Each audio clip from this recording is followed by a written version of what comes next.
we can now hear you. Thank you, Chair. Can we flash the agenda, please? Okay. Again, good morning, everyone. This is just a quick run through of our agenda for today. So we'll start with session 3 on the presentation on the regional strategy on the draft regional strategy for biofouling management in the East Asian Seas region. And then we will have feedback from our representatives from the country and other members of the regional task force. And after which we will have a short coffee break. And then after the coffee break, we will continue the discussions on the regional draft strategy for biofouling management in the East Asian Seas region. This afternoon, we will have session 4 on updates on the industry and research sector developments on biofouling management. So we will have 3 presentations, one from Task Global Incorporated, the Global Testnet, and then afterwards we will have the presentation from Hong Kong University of Science and Technology. After which we will have a short question and answer. And then afterwards, we will have the summary of the comments and feedback on the draft regional strategy on biofouling management, as well as a presentation on the next steps on the regional strategy on biofouling management. After that, we will have the closing ceremony for this 2-day regional task force meeting. And that will be it, Madam Chair. Thank you. Thank you very much, Ms. Daisy. Now we'll go straight to the first presentation in session 3. May I call on and invite Dr. Won Tae-shin to provide us with the second draft of the regional strategy on biofouling management in East Asian Seas region. Good morning and thank you. Thank you. Thank you, Madam Chair. Good morning, everybody. I hope you had a good night. I hope you enjoyed the night yesterday.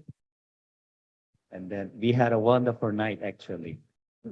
Before I start, I'd like to thank the government of Philippines, Marina, for the hosting this wonderful event. And then IMO provide funding support. And the PEMC, of course, for organizing this meeting. Today, we are reviewing the draft of the regional strategy. You know, this strategy actually is a framework document for this region. And then I like to thank IMO team, Ernesta, providing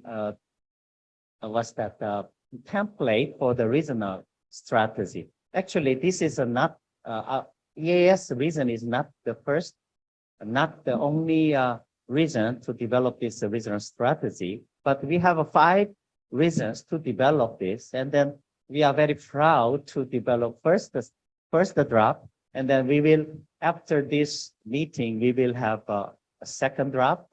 I hope that's a final, and then we will submit to the relevant authorizing entity to get approved this document. We hope that we are targeting two body, endorsing body. One is EAS Partnership Council of PEMC, and then the other is working group of ASEAN Working Group of Maritime Transport. Okay, I hope you all have read this document and then familiarize yourself and then get your feedback, right? So, knowing that, assuming that you have already know this document, I will quickly go through the major content of the regional document, regional strategy. Next, please. Okay, yesterday I have talked with you, some of the country representative, that some of the country representative, they don't know much about biofouling issue. So it is really a good document for them to familiarize the issue of the biofouling and then get ready to respond to biofouling issue in the national context. So the objective of this regional strategy is to provide guidance to the countries in establishing the national strategy. Of course, based on this regional document as a reference, the countries are recommended to develop a national strategy, but major contents is there, so you can make a reference. And then align concerted efforts of AES countries, because biofouling issue is not just the one country issue, because oceans are interconnected. So we have to put the concerted effort within ourselves in at least the East Asian Sea countries. So we are bringing together concerted effort to combat with the biofouling issues, and then assist these countries in implementing actions against biofouling. Because most of the Asian countries, ASEAN countries, we have a lack of capacity and lack of resources. So how we can move forward together? So we need a collaboration. So in this sense, the IMO is bringing this global project into this region. It's very helpful for our region. Okay, next, please. So in this regional strategy, we lay out a vision and then mission and strategic objective and then strategic actions. Of course, vision is free from biofouling issues. We don't want to have biofouling issues here in this East Asian Seas region. How we can achieve that? Because we need to protect our marine ecosystem, and then we want to maintain reduce greenhouse gases from ships, so that we can combat with the climate change issues also. So in the biofouling issue, what we have to remember is one is invasive aquatic species, not alien, sorry, invasive aquatic species. We want to remove that. And the other is we want to reduce greenhouse gas emission so that we can contribute to the combat with the climate change. So that is our mission. How we can achieve that objective? We have 5 strategic objectives. Actually, this is a very generic objectives of, almost all the strategies. You have these 5 components. So we want to make it very simple. One is governance. So we have a regional governance and national governance. Regional governance, this regional strategy can be a basis. But based on this regional governance, the national governance should be established. So when you go back, please have a look at this regional strategy and ready to set up your national governance. And then this is a biofouling, meaning we need to look into the microorganisms, macro and micro marine organisms. We need research and development, because you are at the government, but you need to mobilize your researchers so that you need to assess what is the status of your marine ecosystem, and what is how the IAS, invasive aquatic species, can be introduced and then create a harm to your marine ecosystem. So you need to mobilize your scientists, and then you have to develop how to clean, how to remove those invasive species. To be able to do that, we need to develop our capacity. And then people not know much about biofouling issue, so you need to have awareness raising activities also. And to do all these things, you need the money. So where you get the money? That's a very good question. So we in this regional document, we have come up with a little bit of a way to secure the fund. I will get into later. But what the most important thing is, you have to have money to do all this governance, research, and then capacity. We need money. How we can secure money? This is a very important issue. So that's why it's a fourth strategy. And the next strategy is we need to work together because as EAS countries, so we need to work together and we need to build a capacity together and we collaborate together. Here we have a PAMC. PAMC is willing to support the countries, and then PAMC will implement this regional strategy, I hope, right?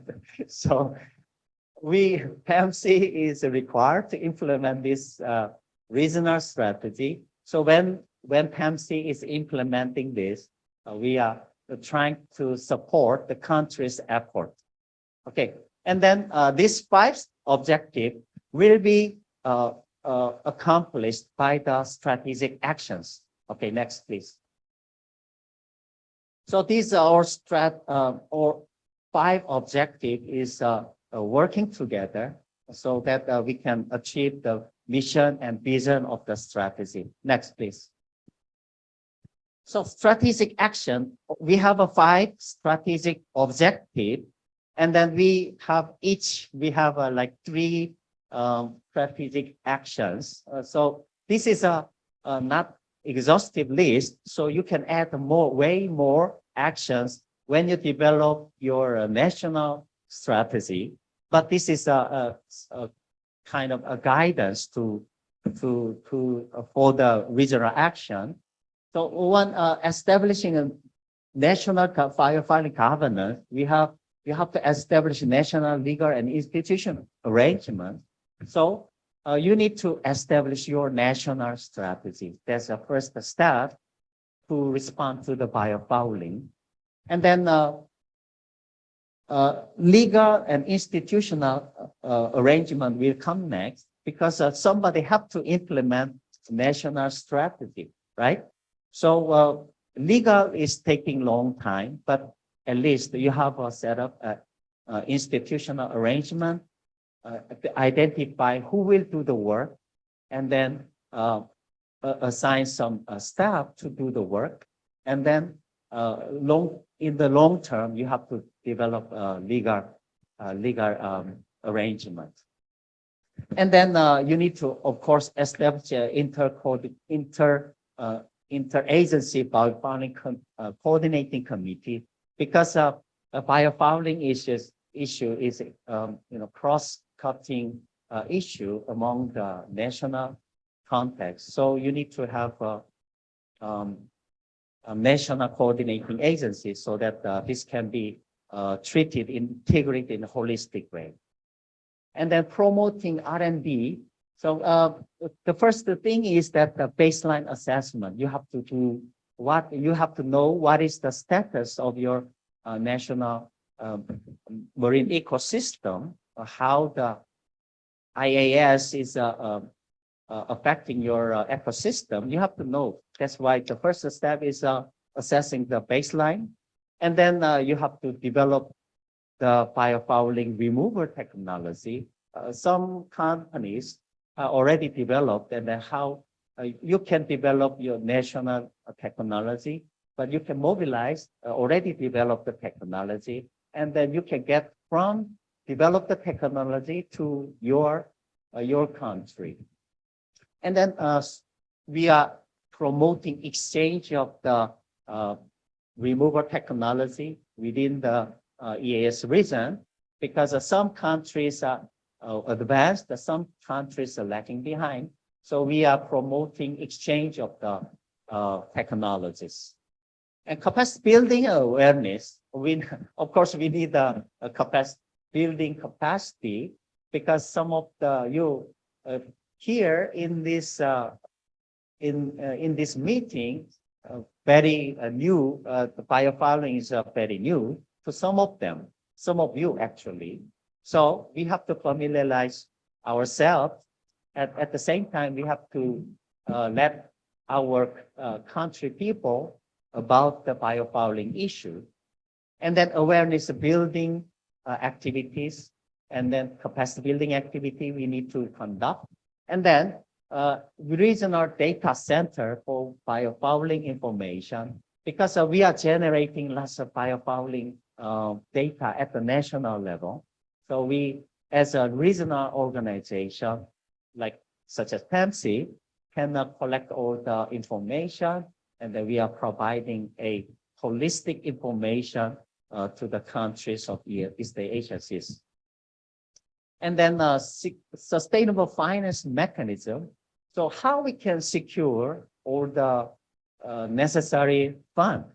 This is very good question. So you have to think about how we can mobilize, because when you submit to the finance ministry, oh, this is not a priority, so we will do later. You're not going to get the funding from your national government. Some government is very lucky that they will assign some fund. Then you are very lucky. But what if they don't? So where you can get the money? So that is a very quick question. So I have put three funding mechanisms. So one is, of course, you have to mainstream biofouling in your national budget line. So you have to anyway request your national government, Minister of Finance, to request what you need to use for the biofouling, right? So streamline national budget process is very important step. But if they said, some in Korean case, like we have like 2 or 3 years at least to submit a new proposal. So it takes a long time. So in the short-term solution, what is the short-term solution? So identify the opportunity for funding assistance from MDBs, multi-development banks. So we have a World Bank and Asian Development Bank. They have a program. And then ODA programs. We have a JICA, COICA, and then USAID, OSAID. Lots of A's are actually pouring into ASEAN country because they want to engage ASEAN country in their ODA portfolio. So you have to maximize the opportunity of ODA program, and then develop regional program for biofouling management. This is for PAMC, what PAMC need to do.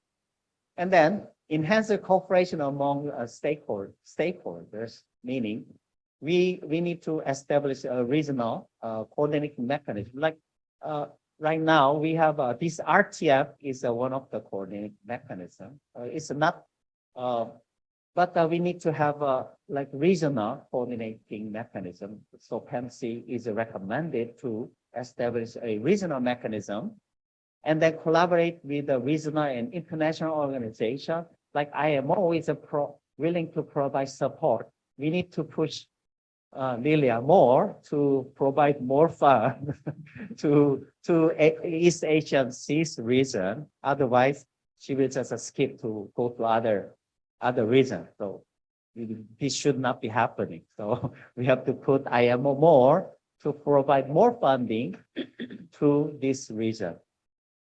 And then we have many other like UNDP, UNEP. They are here, and then they are putting lots of effort in this region. So we have to put some more effort, monitoring and report of the progress of the regional strategy implementation. This is what once this strategy is adopted, MC will have to implement this, and then we have to monitor the progress. What is the status of the regional strategy, and we need to report back to our approving body. Okay, next, please. So let's go a little bit step by step of each strategic actions. So the strategic strategy, objective 1, establish national biofouling governance. What the country need to do is legal and institutional arrangement. So relevant ordinance and presidential decree established, meaning that before you establish a law, ordinance and the decree is much easier because you can do it within the ministry. So let's start with this ordinance and decree on biofouling management. And then, after that, law and regulations on biofouling management enacted. So this enactment of the law takes like more than 10 years. So when you start now, possibly 10 years later, you will have a law. But, IMO is putting this issue into a global regulation. So before IMO acting, we have to act preemptively. And the legal mandates of the National Biofouling Management Institute. So we have to have a national institute responding to the biofouling management. In the Philippine case, Marina is handling biofouling issues, but various other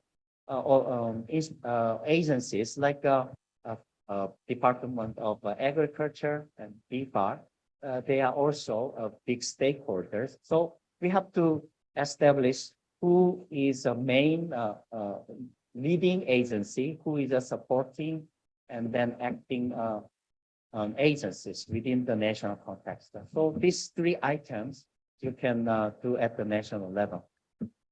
And develop national biofouling management strategy. Okay, we need to establish strategy. And then when you have a strategy, you have to have an implementing plan, right? So you have to have a detailed step-by-step objective, output, and a timeline and budget should be there in implementation plan. So you have to develop a national strategy and then implementation plan.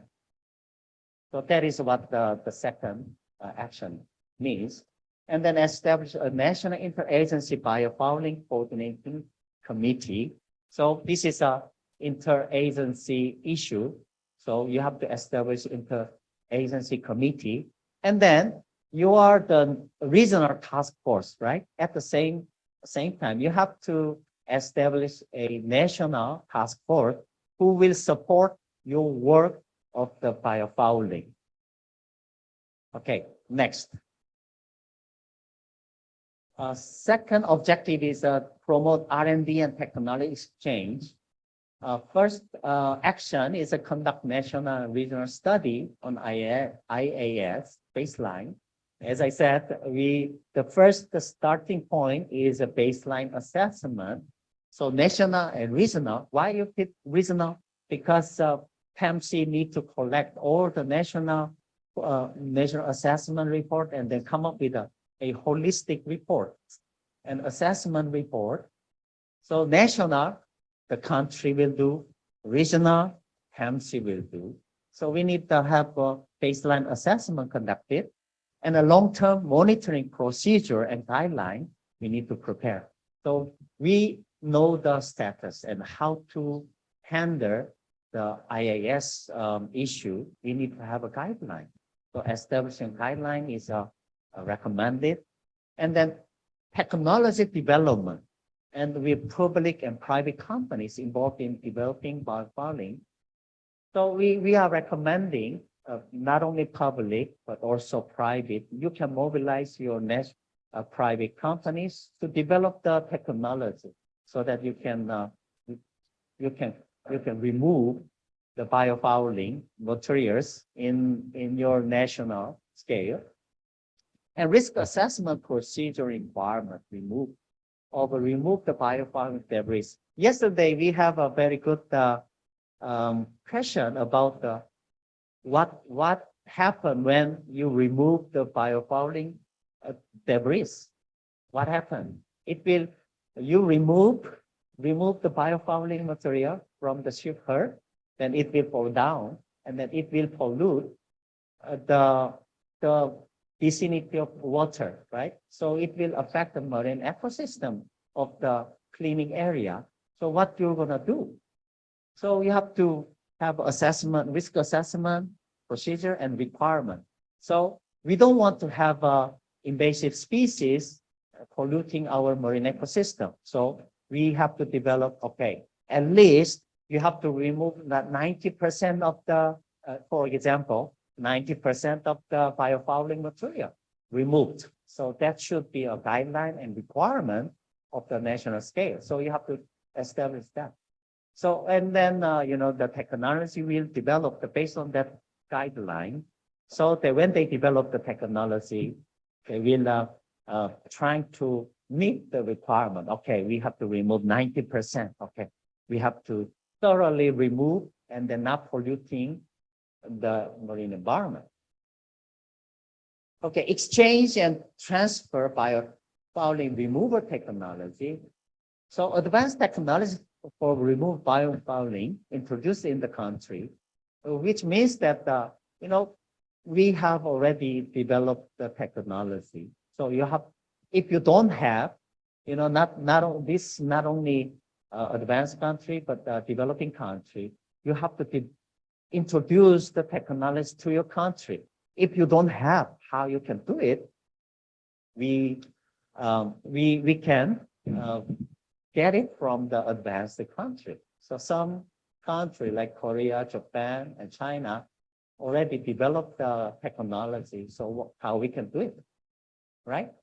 So we introduce the technology to your country through the exchange from the developed country. So we, how is coming next? Next, building capacity. Okay, so conduct of capacity building activities on biofouling management, national and regional training.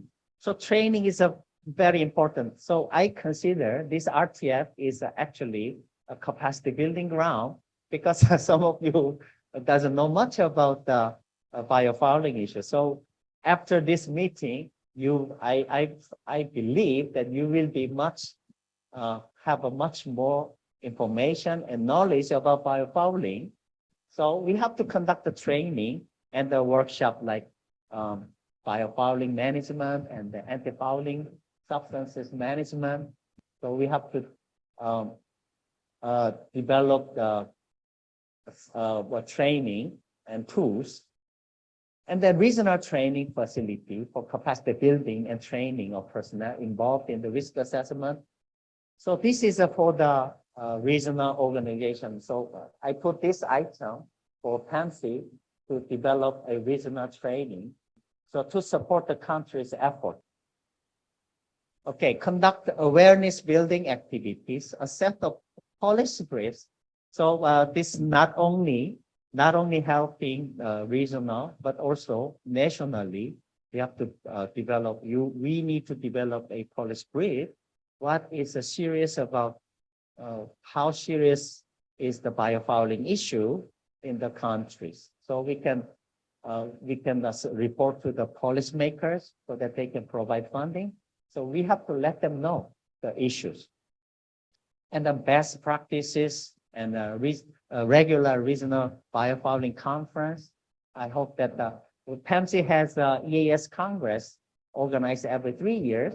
So that can be a venue for this regular regional biofouling conference and awareness building meetings and events. At the nationally, you can have like a video contest, a photo contest on biofouling. And then establish a regional data center. So this is what the PAMC might have to do to establish data center and then collect all the information relating to the biofouling from the EAS countries. And then this can be a clearinghouse mechanism of UNEP and other international organizations. And then we will share that information to all the East Asian CIS countries. Okay, next. Okay, this is quite interesting, how we can secure the finance budget. Okay, mainstream biofouling managed into national budget process. So you submit your budget to the national budget approving body, usually Ministry of finance, so that you can have at least some money available for the biofouling management. Okay, I put the number three, that biofouling management included in the National Blue Economy Strategy. Actually, blue economy is a very good concept now. Lots of international organization is promoting blue economy. In 2 weeks, we have UNEP have a blue economy webinar, and then the topic is financing the blue economy. So, blue economy is a good topic for this biofouling management, because we are dealing with the marine ecosystem and then climate change. That's a perfect theme of the blue economy.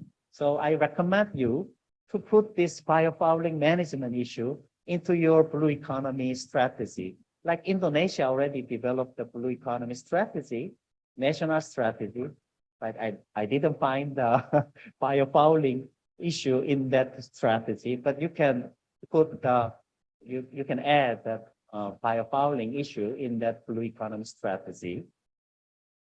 And then identify the opportunities for funding assistance from MDBs and ODA program. So what we need to do is a bankable project. We have to develop bankable project. Here, I put the bankable project. What do you mean by bankable project? When the banks provide the funding, they request a return. Okay, so this is not a usually bank, World Bank and the ADB, they have a technical assistance. This is very small scale, but when they issue bond, they issue bond that they request a coupon. We call it coupon, meaning that they want an interest out of the money they put in. So what we need to develop is a bankable project proposal, which means that, okay, we will use your money and then introduce your money, introduce technology, and then we will generate revenue, and then we will pay back later with a coupon. So that is what bankable project proposal means. So I'm recommending the countries develop this bankable project for the submission of ADB and World Bank. They have a World Bank and ADB, they have a blue bond under the Blue Economy Initiative. So this is a perfect item for the blue economy, blue bond. So develop the bankable project. And then in Asian country, we have an Asian Catalytic Green Finance Facility. We call it ACGFF. ACGF actually. Green Catalytic Green Finance Facility, they are providing blue economy related project. So you can submit your project proposal to them. Actually, ACGF is providing technical assistance. So you can submit. And ADB, blue finance and blue bond. Blue finance can be a technical assistance, but blue bond is a loan, so you have to pay back. And the World Bank Blue Initiative, they also issue a blue bond. So there are several global bank group. They are providing funding for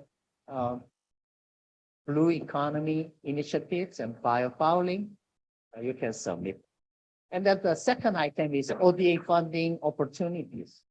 So, COICA, JICA, USAID, EUFund, they are willing to provide their fund. So I hope that you can develop a project proposal for this ODA project. So lots of countries, except for Singapore, are eligible for the ODA project. So please develop and submit to your funding agencies of your respective countries, and develop a regional program for biofouling management. This is what the PEMC is recommended to do. Financial needs assessment and planning. So we need to assess what this region require, how much and in what time frame. So we recommend PAMC to do this assessment and the regional project document on biofouling. I don't know. IMO, PAMC and IMO collaborate together, and then we may have implementation of regional strategy as a JEP project, so we can develop, and then and other funding agencies might willing to fund this regional strategy implementation. Okay, next, please.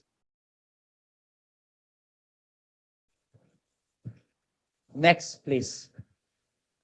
Okay, so we don't want to do it alone. We want to do it collectively. So how we can promote collaboration and cooperation among us. So establish a regional coordinating mechanism, a regional coordinating committee, and a regional task force formed. So regional task force is already formed now.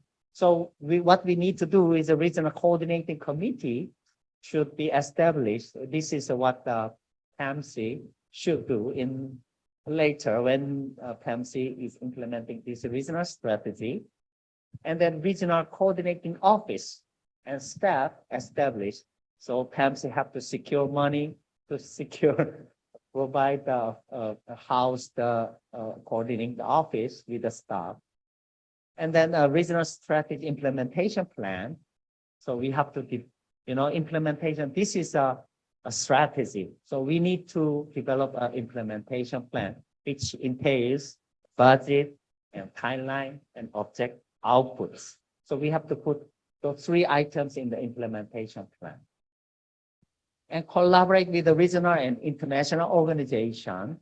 So activities of national strategy and regional strategy jointly conducted with the regional organizations. So PAMC, COPC, and UNDP, and UNEP, we are here to support the country. So you have to utilize those already established international, regional, and international organizations. Whenever you have a chance, when you attend their meetings, governing bodies, and workshops, and then a task force or working group, you have to raise your voice relating to the biofouling issue so that your recommendation will be heard. And the monitoring and reporting the progress. So once we set up a regional strategy and implementation plan, we need to report the progress. If a PAMC is not doing their job, you have to raise your voice. You have to do more work, and then what is your output? We have to report to our progress to the governing committee, so that we will see how well we are progressing toward achieving the mission and vision of this regional strategy. Thank you very much. I hope you already know, and then you have comments already. And then before this meeting, I received the comments of the Philippines is actually very encouraging. I like to thank the government of Philippines for encouraging comments, and then your comment will be helpful in further refining this regional document. So please feel free to make a comment, and then this regional strategy is a reference document to be helpful to developing a national strategy and implementation plan. Thank you very much and then let's have a good discussion. Thank you, Madam Chair. Thank you. Thank you, Dr. Shin, for a very clear presentation of the draft regional strategy on biofouling management in the East Asian Seas region, including the background, the vision, the mission, strategic objectives, strategic actions, and even including the implementation or action plan for each strategic actions. So thank you very much for that. And I guess now also recognizing all our virtual participants, may I now open the floor for feedback or comments from our country representatives. And if I may start off with Vietnam. And maybe during this session, we could agree to endorse or adopt the general framework. And if you have more detailed comments, of course, the regional coordinator, IMO, as well as the IMO would be very happy to receive more comments towards the finalization of this draft. So Vietnam, please, you have the floor.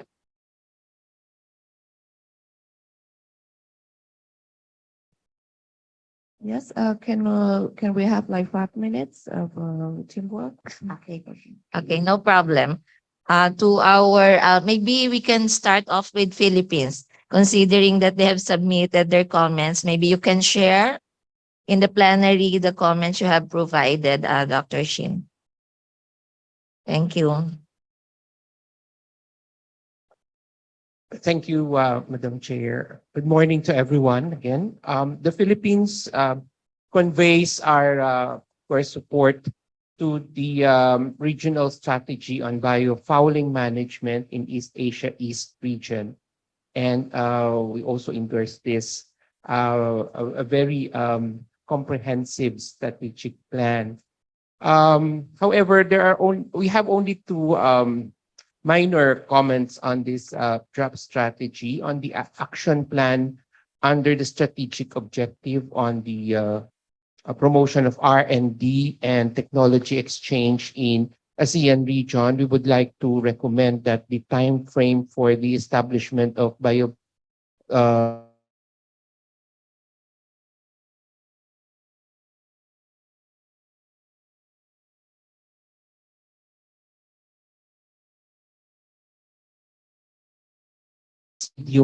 term instead of short term. And then under the strategic objectives on the building capacity and awareness on biofouling management in the ASEAN region, we would like to recommend that the publication of best practices of biofouling management in ASEAN region be identified as short term. Yeah. Okay, I think that's all, Madam Chair. Thank you very much, Philippines. Dr. Shin, would you wish to respond to that comments? Thank you, Madam Chair. Thank you very much for the very good suggestion. We fully agree on the suggestion, and then we'll make it short term on each item. Thank you very much. Okay, thank you, Dr. Shin. Any volunteer before I go alphabetical? Yes, Indonesia. Sorry, Philippines. Would you wish to add some more? Regarding compliance monitoring and enforcement mechanism, where would this be included in the strategy? The CME, compliance monitoring.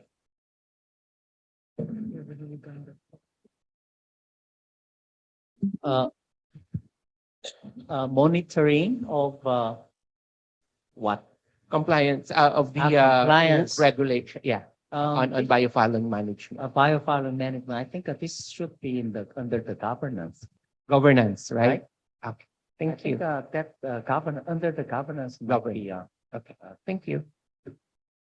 thank you very Thank much. you. Thank you again. Indonesia. You're raising your hand earlier. Thank you. Thank you, Madam Chair. From Indonesia, we have some comments about the first one is according to the title. And this title that was stated on their regional strategy on biofouling management in the East Asian Seas. Our comment is why you state there is Asian Seas. it means not cover Southeast Asian. So maybe you have explanation, or I mean, what are the coverage area of the East Asian seas? Why you don't state there Southeast, East and Southeast Asian seas? Why only East Asian seas? Yeah, the first one. And the second one is going to the action plan. We see from here in the table strategy, objective, action. We see here establish national, legal, and institutional alignment on biofouling management, and then the targets and indicators, relevant ordinance and presidential decree established. From our side, we may work that's a presidential decree we change with ministry decree, because this one not yet become a convention. If already become a convention, then we should approve with the presidential decree. Thanks. Thank you, Indonesia. Maybe on that last comment as well, maybe we can just provide a very generic terminology and not mentioning ordinance or decree, but a national issuance or regulation.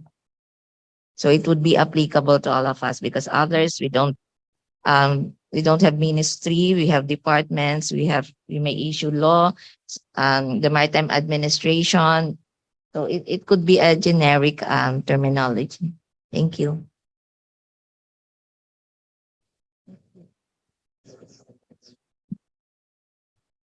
Yeah, so maybe Miss Amy, you want to add something? Okay. So shall we discuss the specific term, or we just provide the comment and then PEMC and Dr. Shin will provide the correction or modification? Thank you. Madam Chair, Yes, sir. I agree with using generic terminology, because national policy might be relevant, because of policy and then a law. So we are developing law based on the policy. So let's start with the national policy. So we start with the generic term. So we fully agree. Thank you very much for the comment. Yeah, actually, this is very narrow when you say ordinance and presidential decree, because the national processes are different country by country. Thank you very much for the suggestion. And then Amy, would you explain why EAS? Miss Amy, please. Thank you for that for this opportunity to share, because I know that many countries are confused on this terminology, East Asian Seas. PEMC became the regional cooperating organization of this project for IMO. And when we asked what is the coverage, the response we got was that PEMC country partners. So PEMC country partners is from the East Asian Seas region. And when we say East Asian Seas region, it actually covers 6 large marine ecosystems. It covers 6 large marine ecosystems. This includes the Indonesian Sea, the Sulu Celebes Sea, South China Sea, Yellow Sea, East Asian Sea, and what am I forgetting? The 6th one, Gulf of Thailand.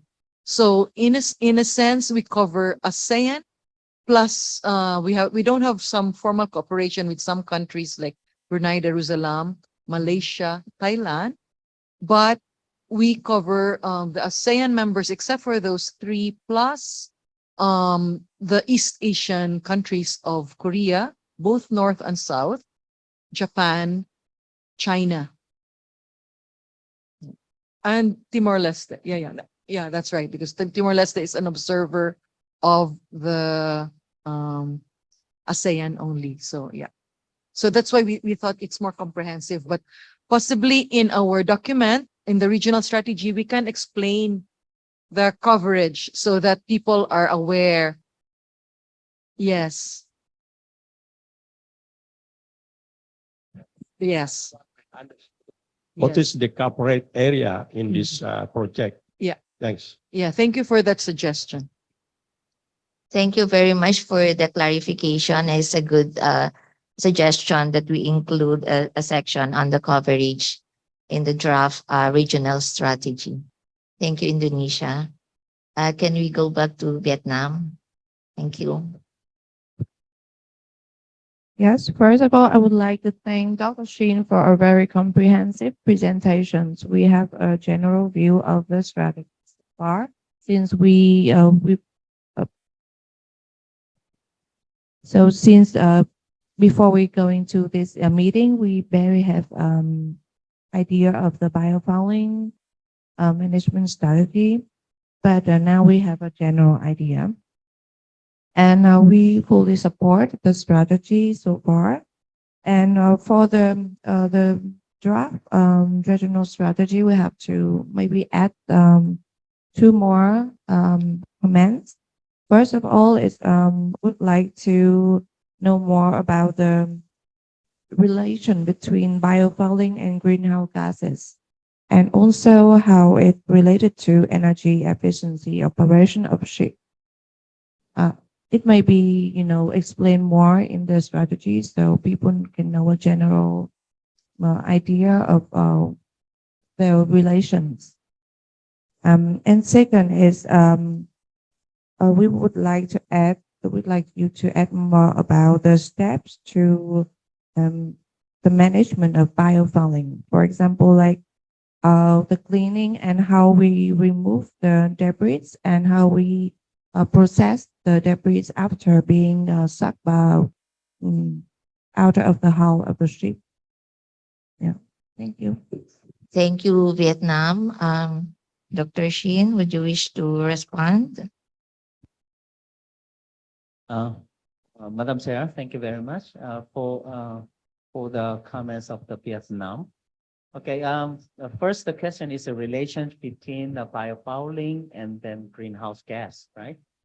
So in the first RTF meeting, we presented the research outcome that biofouling is causing up to 30% of the more fuel than a clean per vessel. So it is clear that vessel impacted with biofouling materials will use more fuel than the clean ships. So if you remove the biofouling materials, you will use less fuel. So it will contribute to the greenhouse carbon footprint. So it will contribute to the climate change, actually. So that's the relationship in of biofouling and greenhouse gas. I hope this is clear to you. And second is a step to management of the biofouling. So this is included in the technology. So we will specify a little bit more about the step to remove the biofouling using technology. So when you remove biofouling material from the ship's hull, you have to remove and then suck up the debris and then filtering out and then discharge the clean water. So that is the technology. So I will further expound a little bit more on this management aspect. Lilia, you want to add more about the question about Vietnam?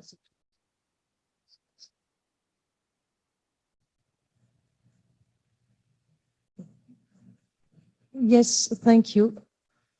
Yes, so absolutely, it is one important aspect of biofouling management is the impact in a positive way that keeping ship's hull clean of biofouling can have on greenhouse gas emissions. And there is a need to raise awareness on that aspect of the issue as well. And training could also be, part of that. And there is definitely a need to streamline the level of knowledge and expertise amongst countries here in the region about these topics. Some countries, of course, are more advanced than others. The two LPCs we have, Indonesia and the Philippines, they have augmented their capacity, their expertise on these issues, and there is probably a need to streamline this amongst in the region, so that there is an equal level of knowledge and expertise among the countries in the region. So training and capacity building is definitely a big part of what the strategy should achieve. So that's what I can say in general terms. Now, if you have a more specific question about where this should go into the strategy, what's that? Yes.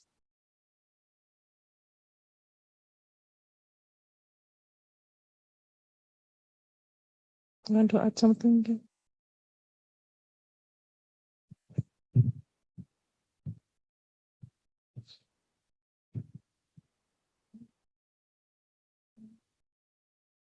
Strategic Objective 3.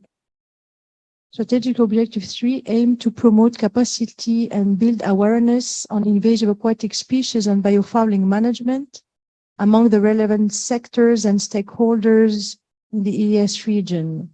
Increased awareness and enhanced capacity of the officials and experts dealing with AIS and or biofouling would support the definition of policy, development of technologies, as well as other research and development.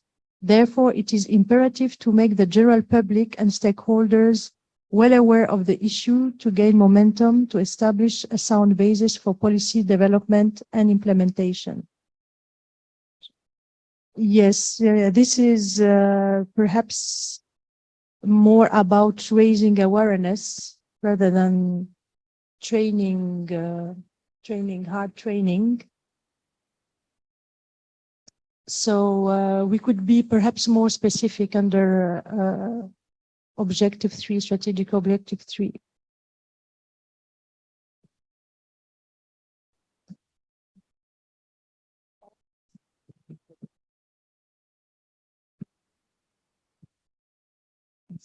Thank you, Ms. Lilia, for that clarification. And yeah, I agree that maybe a more detailed provision on the capacity building, specifically on the training needed for under this strategy.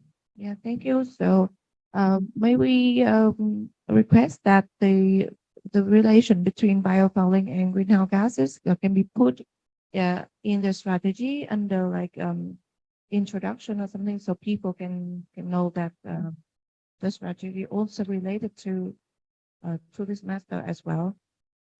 I guess that would be that has been noted by PEMC and Dr. Shin, and just maybe a statement to include that such relationship. Thank you. Thank you, Vietnam. Yes, Mr. Kim, Dr. Kim, for from Task Global. Like to introduce you research done by IMO on greenhouse gas emission, and also another research done by funded by the GIA on greenhouse gas emission. If you combine them together, I think you can get a notion that how much reading of global and biofouling can reduce the amount of greenhouse gas emission. For example, the recent study done by IMO says the maritime vessels they take up 3% of the whole greenhouse gas emission, total emission. So it's 3% of the total greenhouse gas emission. And another study done by also submitted to PPR, I think it was 9, 8, right? The greenhouse study done by the GIA, funded by the GIA was said the biofouling can increase greenhouse gas emission from as little as 25% to 50%. Even if there is the smallest biofouling on the shrimp, the greenhouse gas can increase to 50%. So based on the assumption that how much in average the biofoulings are attached to ship's hull, you can assume the biofoulings are taking about 1%, maybe up to 1% of the whole greenhouse gas emission, total emission. Thank you. Thank you very much for that information and inputs. Can we proceed? Any feedback from Thailand?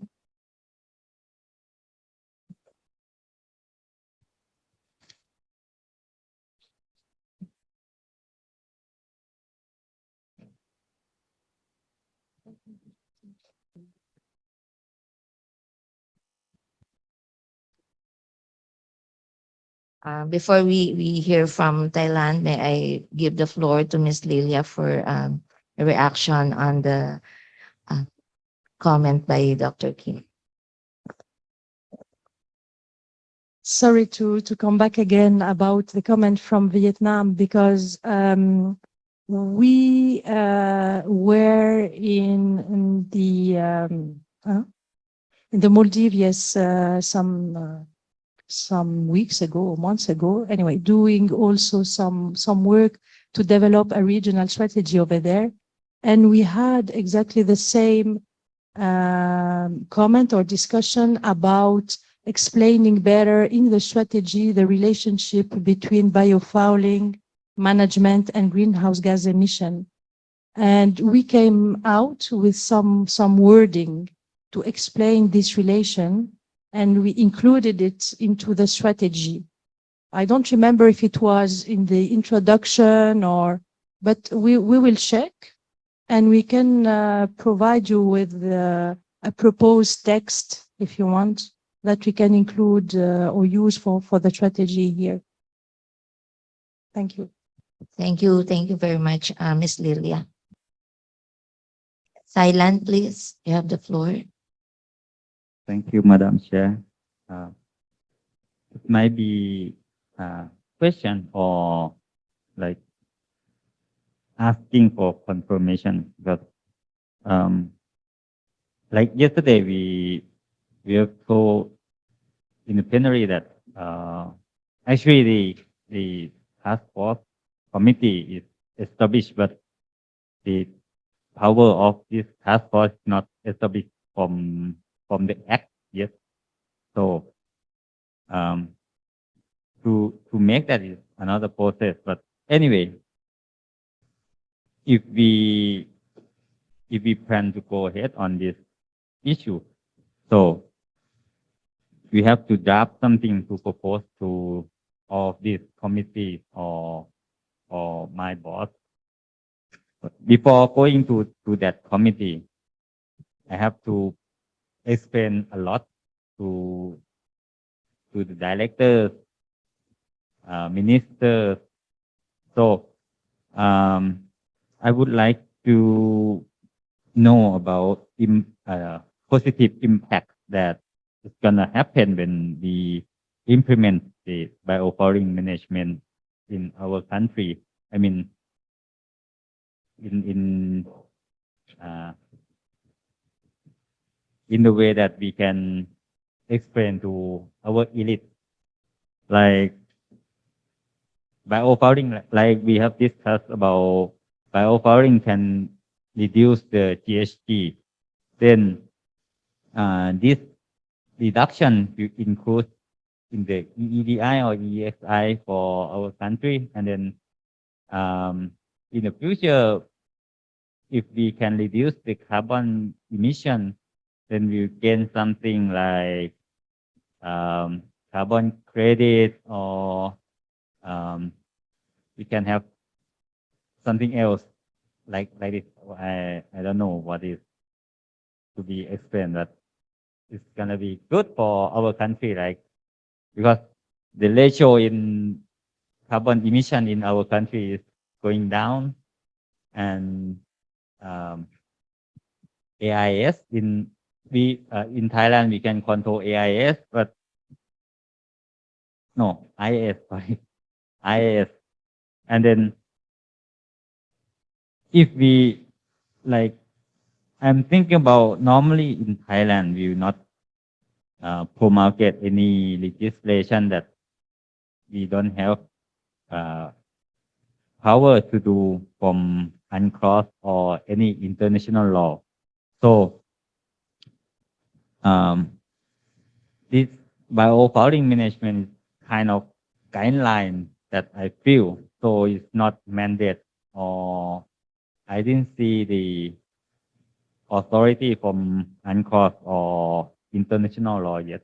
Obvious, in the clear way. I mean, I think it's about something about to reserve our resources from EEG, something like that. But I would like to ask the plenary or our expert to make sure for myself what should I get um, from this training or meeting. Then I go back to my country and explain to my elites.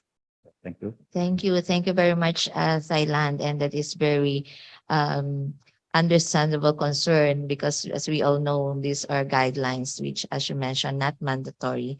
So, Dr. Shin, would you like to respond? Uh, Thank you very much for the practical concern. As the officers of the national government, we all have a burden of implementing our national policies or new issues. So actually, this biofouling issue is a kind of emerging issue, but that's why IMO is trying to build awareness in the region. Now, I know that this is not regulated by internationally, but you may not report to your government directly. But the recommendation of a set of a interagency coordinating committee is that this issue should be raised among the government agencies. So not only yourself, but also other agencies should know about the biofouling issues. So that is the purpose of the coordinating committee. Now, how we can do it is a little bit practical approach need to be applied, meaning that, like Vietnam, all the maritime relating activities is a one committee, like a sustainable maritime activity committee. So they have they are dealing with the blue economy activities and maritime activities, marine industry activity, all in one committee is handling. So in the Vietnam case, this biofouling can be included in that committee. So under the subject of that committee, so you can utilize existing committee. I think as a PEMC's partner country, Thailand have ICM committee, right? This biofouling issue might be tabled under the ICM committee, which is an interagency coordinating committee.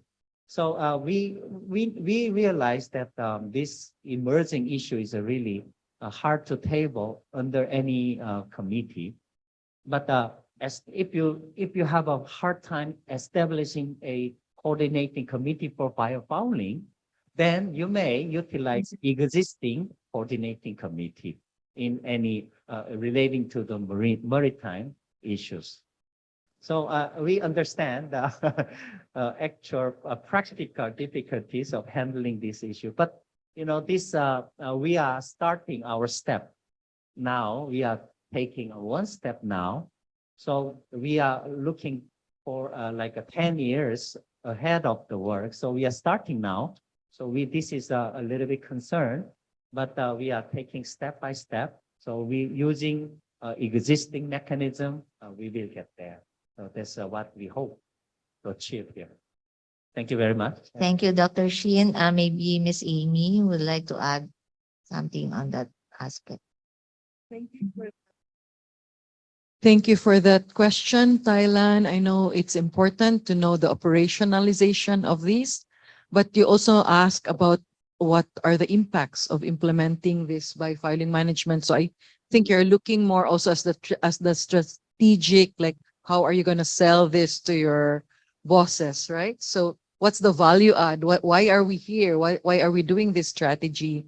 So several things. One is there is economic assessment, impact assessment on biofouling management that is developed by IMO, and Indonesia and the Philippines will also have those studies. So there would be like concrete facts and figures that you could share back that, if we don't manage biofouling, this is how much we're going to lose, or in terms of and this is how much we're going to gain in terms of climate change, energy efficiency. So we could have some arguments that we could help you provide your senior management. The other one is that another department in your department is actually dealing with IMO, and they would be aware of ongoing international discussions. There's a corresponding group looking at IMO guidelines, and there is a desire to actually create an international regulation, or convention on biofouling management. So this is a way for the region and for your countries to prepare for such. So we're not caught flat-footed, because there's already that desire, and that's gaining momentum.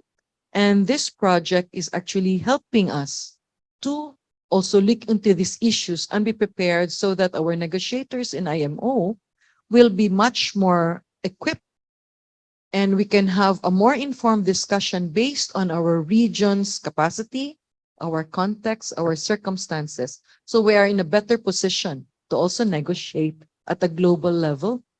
So those are just my strategic and more political answer to their operational concerns. But happy to continue discussion and to help you, put the case to your senior management. Thank you. Thank you, Miss Amy. That is a very good inputs that we thank this project as well for preparing us for this emerging issue. And I guess other countries would also share the same concern as what Thailand has raised. So to continue on, we would be happy to hear feedback from Timor-Leste, if you have any.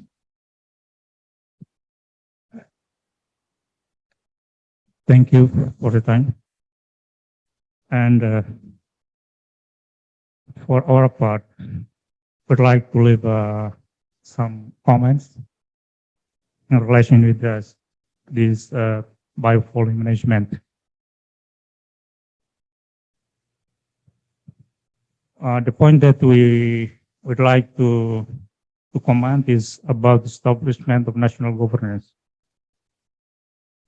And, among other initiatives, the project contribute to overcome biofouling issue management. And it is observed that cleaning hull of vessel when removing incrustations have negative impacts on the environment and society. Then comes the need for intervention by the authorities responsible for marine spaces. In this way, the legislation related to this subject, on the other hand, would control the disposal of waste from incrustation, protect marine biodiversity, and coastal flora and fauna. And in addition, prohibiting the cleaning of holes in areas of organized ports. And the legislation applicable could be focused, of course, on marine pollution, prevention and control. That's my short comment about this point on establish of national governance. Thank you. Thank you very much, Timor-Leste. If I understand your comments or feedback, would this the hull cleaning and all the other operational requirements, I guess, would be part of the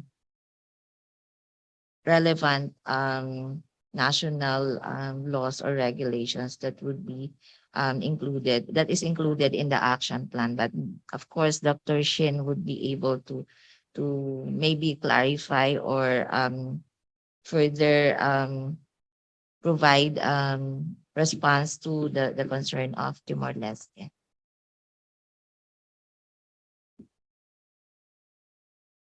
Madam Chair, actually, I really cannot capture the question. What was the question? Actually, comment.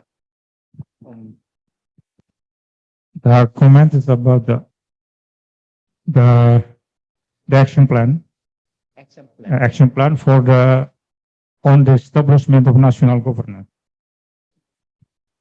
So we see that among other initiatives, this project contribute to overcome the biofouling issues. And for that reason,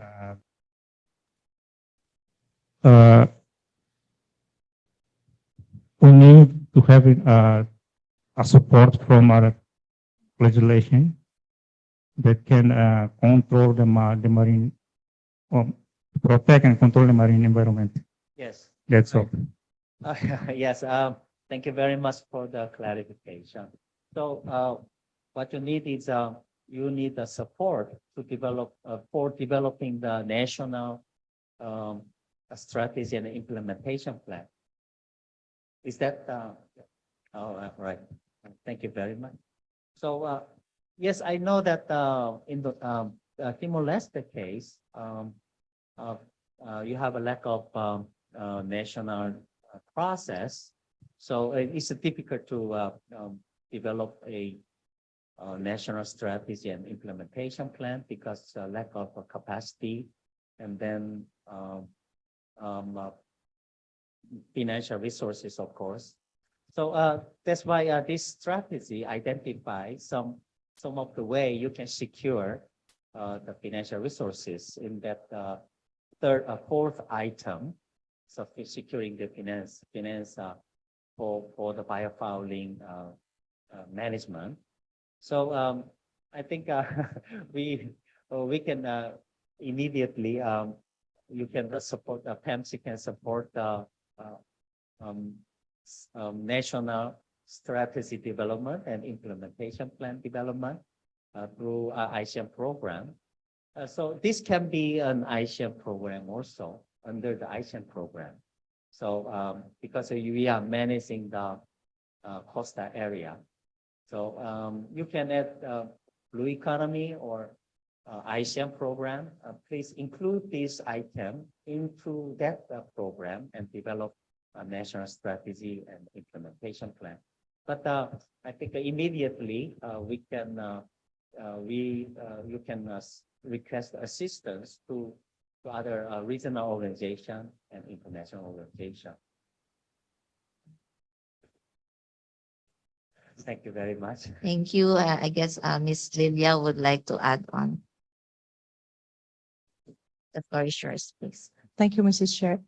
Just to add on this, that there is already a resource available for Timor-Leste or any other country which would like to start working on the policy and regulatory aspects of biofouling management, including standards on in-water cleaning, so that in-water cleaning is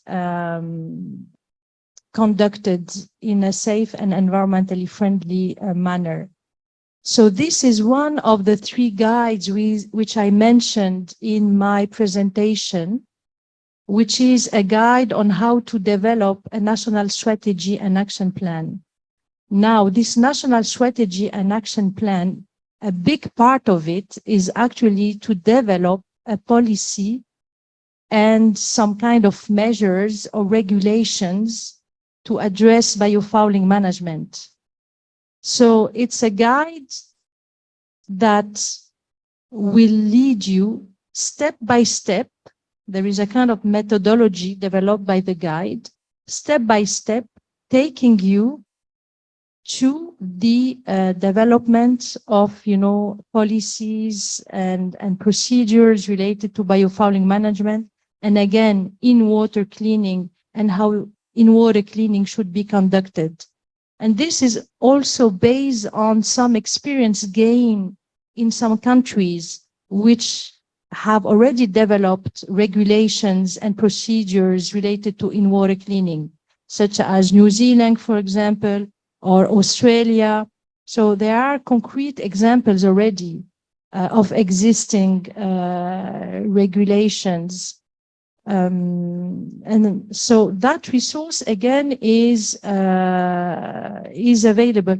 And there were some copies actually available for you with the secretariat when you registered.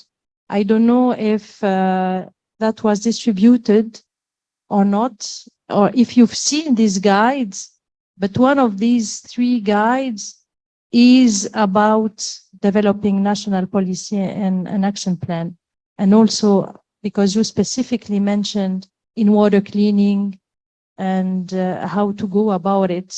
So this is very well developed in that guide. I don't know if you got a copy of this, Noe. It's available on our website. Anyway, it can be downloaded from our website. Otherwise, we could send you more copies, maybe Amy, so that because that's why we publish this guide, so that it is distributed to the countries. So would be good. Any of you in the room have the guide by any chance?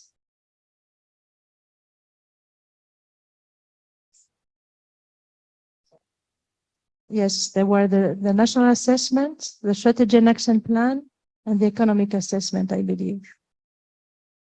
Did you get a copy of this publication? Yes? Okay.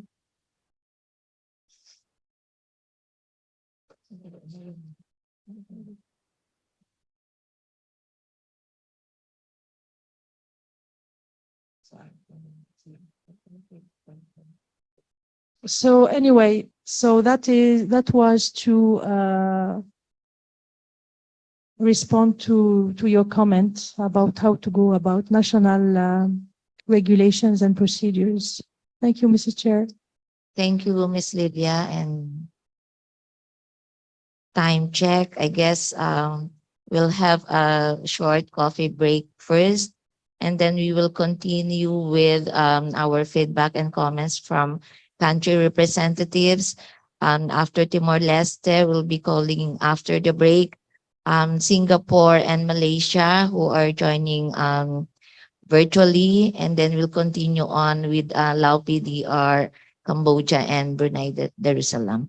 So let's have is it 15-30 minutes?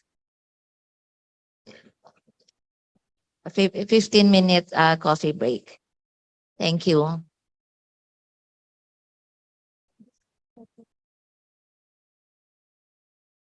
Dr.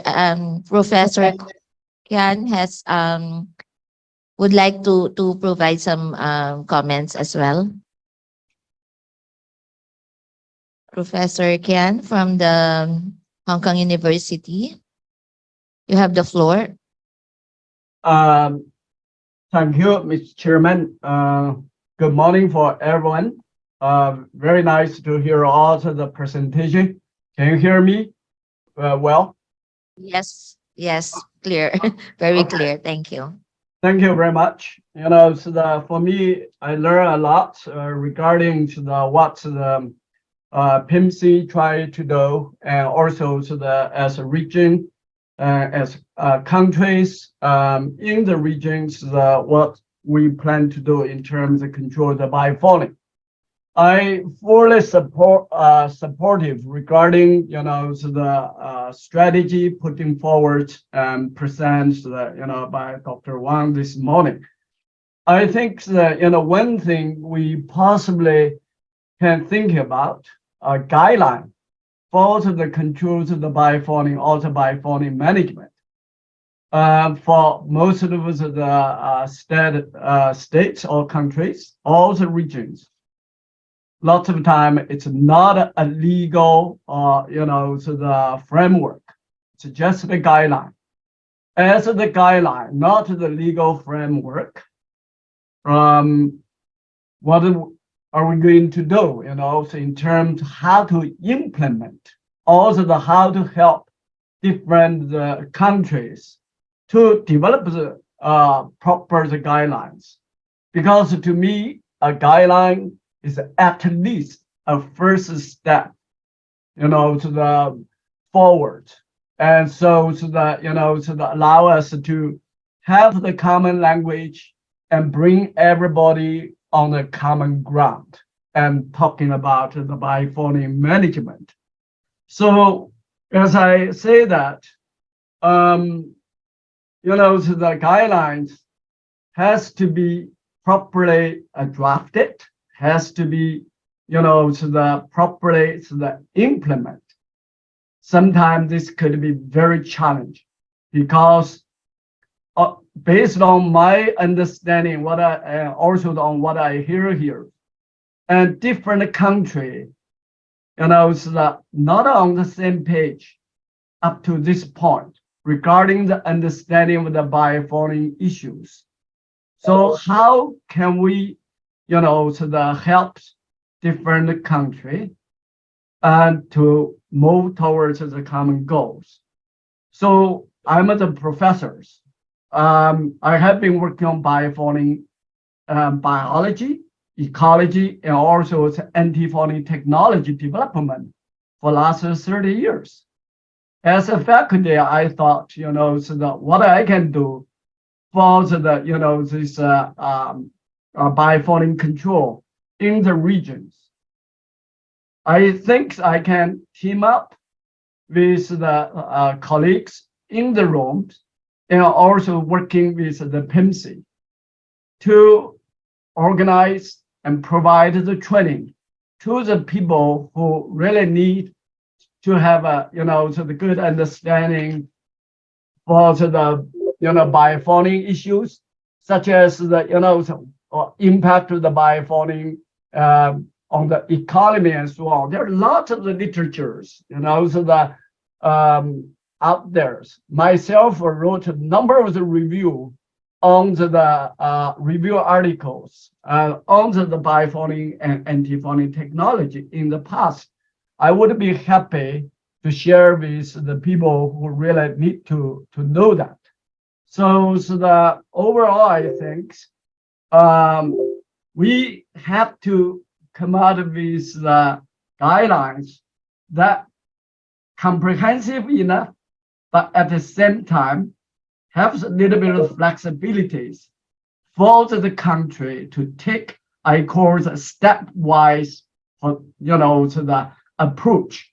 Because as I said, we are not on the same page in terms of understanding this issue. And also, we're not all the country facing same kind of the pressure regarding the biofouling. For example, country of the law, there's the, the landlocked countries, right? They're not directly exposed to the marine environment. So their marine biofouling may not be that serious, but their freshwater aquatic biofouling also is the problem, they can also propagate the invasive species because of the Mekong River and so on. So this is something I think we need to think about. Another thing is about another point I want to raise here is regarding the baseline informations. Also the so-called the national baseline information on biofouling management. To me, one aspect is about anti-fouling technology development. That aspect need to be sufficiently reviewed and assessed for simple reasons. We cannot tell the government and say, well, we have a problem of biofouling, and without telling them what's the proper way to control them. Otherwise, you just tell the industry, oh, you have the problem, you have to deal with it, but you have no recommendation or no solution for them. This is exactly what's happened. The IMO banned the TBT based coding, but at the same time, for the market, do we have a better solution for that? And end up, it's a chaotic right now. So this afternoon, I will briefly touch upon it. So my recommendation is to, point it out, also to really put a focal point on the available anti-fouling technology that available and the future development directions. So that can provide the kind of the hope to the entire community. I'm not talking about people in the room. I'm also talking about the maritime industry, and also what's our future hope in terms of control biofouling problems. So this is basically a very brief comments on this couple of issues. Thank you very much. Thank you very much, Dr. Kian. And thank you also for highlighting the importance of training to ensure and to provide better understanding and I guess enhance awareness on biofouling, and as well as highlighting the importance of the national baseline information, which is already included in the strategic action number 2 on the R&D and technology exchange. And I also invite our delegates and representatives to take note of the generous initiative of Dr. Kian in terms of training. So thank you very much. Thank you. Moving on, may I invite Singapore for any feedback or comment on the draft regional strategy. Hi, thank you, Chair. Can you hear me clearly? Thank you, Mr. Lee. And yes, you're very clear. Okay, Singapore would like to thank Dr. Shin for the detailed presentation on the regional strategy on biofouling management in the region. Singapore understands that the regional strategy aims to provide recommendation to encourage EAS countries to build capacity to implement biofouling management practices. We have no further comments to the draft regional strategy. However, Singapore is aware that IMO PPR subcommittee is currently reviewing the biofouling guideline as mentioned earlier. So therefore, this task force may consider relooking into the draft regional strategy to align with the revised IMO guideline. Thank you. Thank you so much for that inputs. Any rejoinder? So he mentioned the ongoing initiatives at PPR. And now may I invite Malaysia for your comments or feedback on the draft strategy. Thank you, Madam Chair, for giving me the floor. Chair, Malaysia would like to thanks regional task force as well consultant for their hard work and dedication in preparing this draft regional biofouling strategy. I just would like to get some clarification regarding on strategic objective 3 under the action plan. Establish a regional data center for biofouling information. I would like to get a confirmation which party will govern this data center database, as well as its access, either accessible for public or limited access. Thank you, Madam Chair. Thank you very much, Malaysia. Dr. Shin or Pansy, who would wish to respond to that request for clarification or confirmation?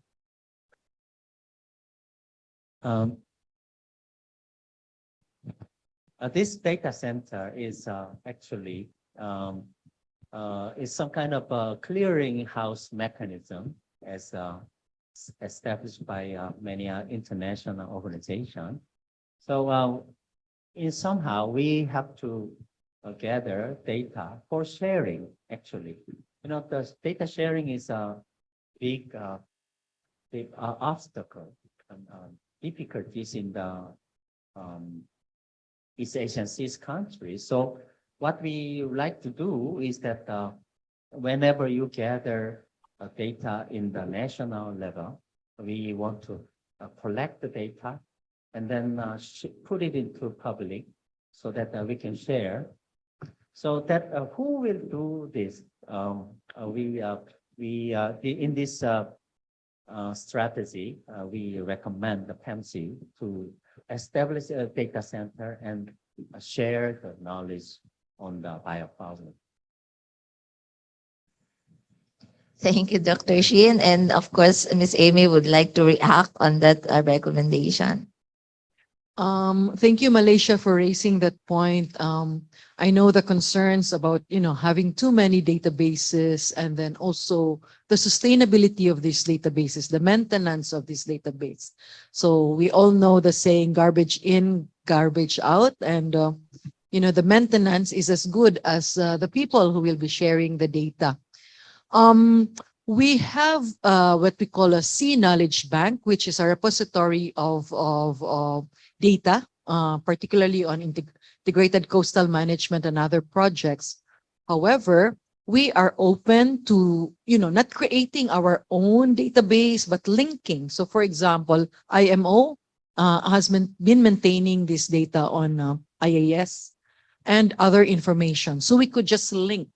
So, if people, PEMC country partners wants to know where to access data, it's already there, but it's linked to a higher source. And it was explained to me earlier that CBD actually and the Coral Triangle maintains some sort of database also on the invasive alien species. So depending on the configuration and what we agree on the details, we could tailor fit, we could curate, but it is not PEMC's intention to create a database from scratch if already other organizations have been doing it well, because it requires time, it requires also resources to maintain. So that's what I'm saying. But to have something there, it's with its terms, clearinghouse mechanism, database, that's fine. I mean, because that's standard that we really need to have this information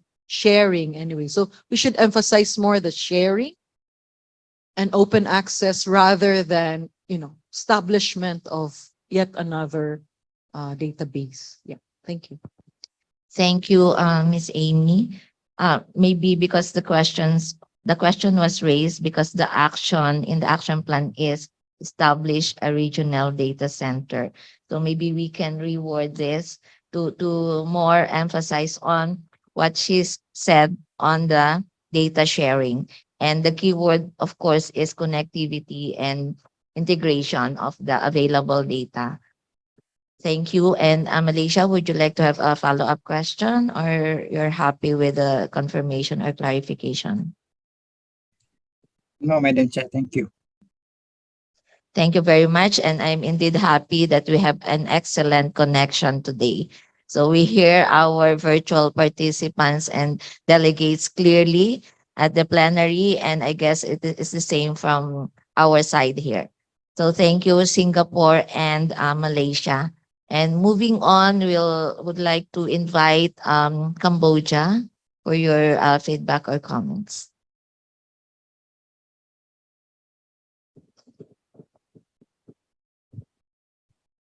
Thank you, Madam Chair, and also thank to Dr. Shin for the excellent presentation. After we review the draft, I'm strongly agree to Indonesia that in the point of strategy action, we would like to change the president call to minister level because as the process of making law in my country is taking place, so it should be, yeah, most of the policy we make is we made as the ministerial declaration. Thank you. Thank you, Cambodia. Any further comments or response from PEMC or Dr. Shin? Madam Chair, thank you very much for the comments. That's comments duly noted. We already agreed to use generic terminology for that purposes. Thank you very much. Thank you. And my sincere apologies. I keep on overlooking Lao PDR. There's no intention to really always skip you in this process, but I realize I always skip Lao PDR. So sincere apologies. And now it's your turn, please. Thank you so much. Thank you, Madam Chair. I think the strategy is prepared. As I mentioned yesterday, that Laos has ratified the CPD and we have the action plan for the fishery sector and so on. But we not maybe emphasis not in terms of IAS, but we look at the invasive alien species. I think is something is missing and maybe it's not well covered, and maybe the threat and the impact is happening. So we fully support the strategy. Yeah, thank you. Thank you, Lao PDR. Any rejoinder? Okay, thank you so much. Now, the last but definitely not the least, may I invite Brunei Darussalam.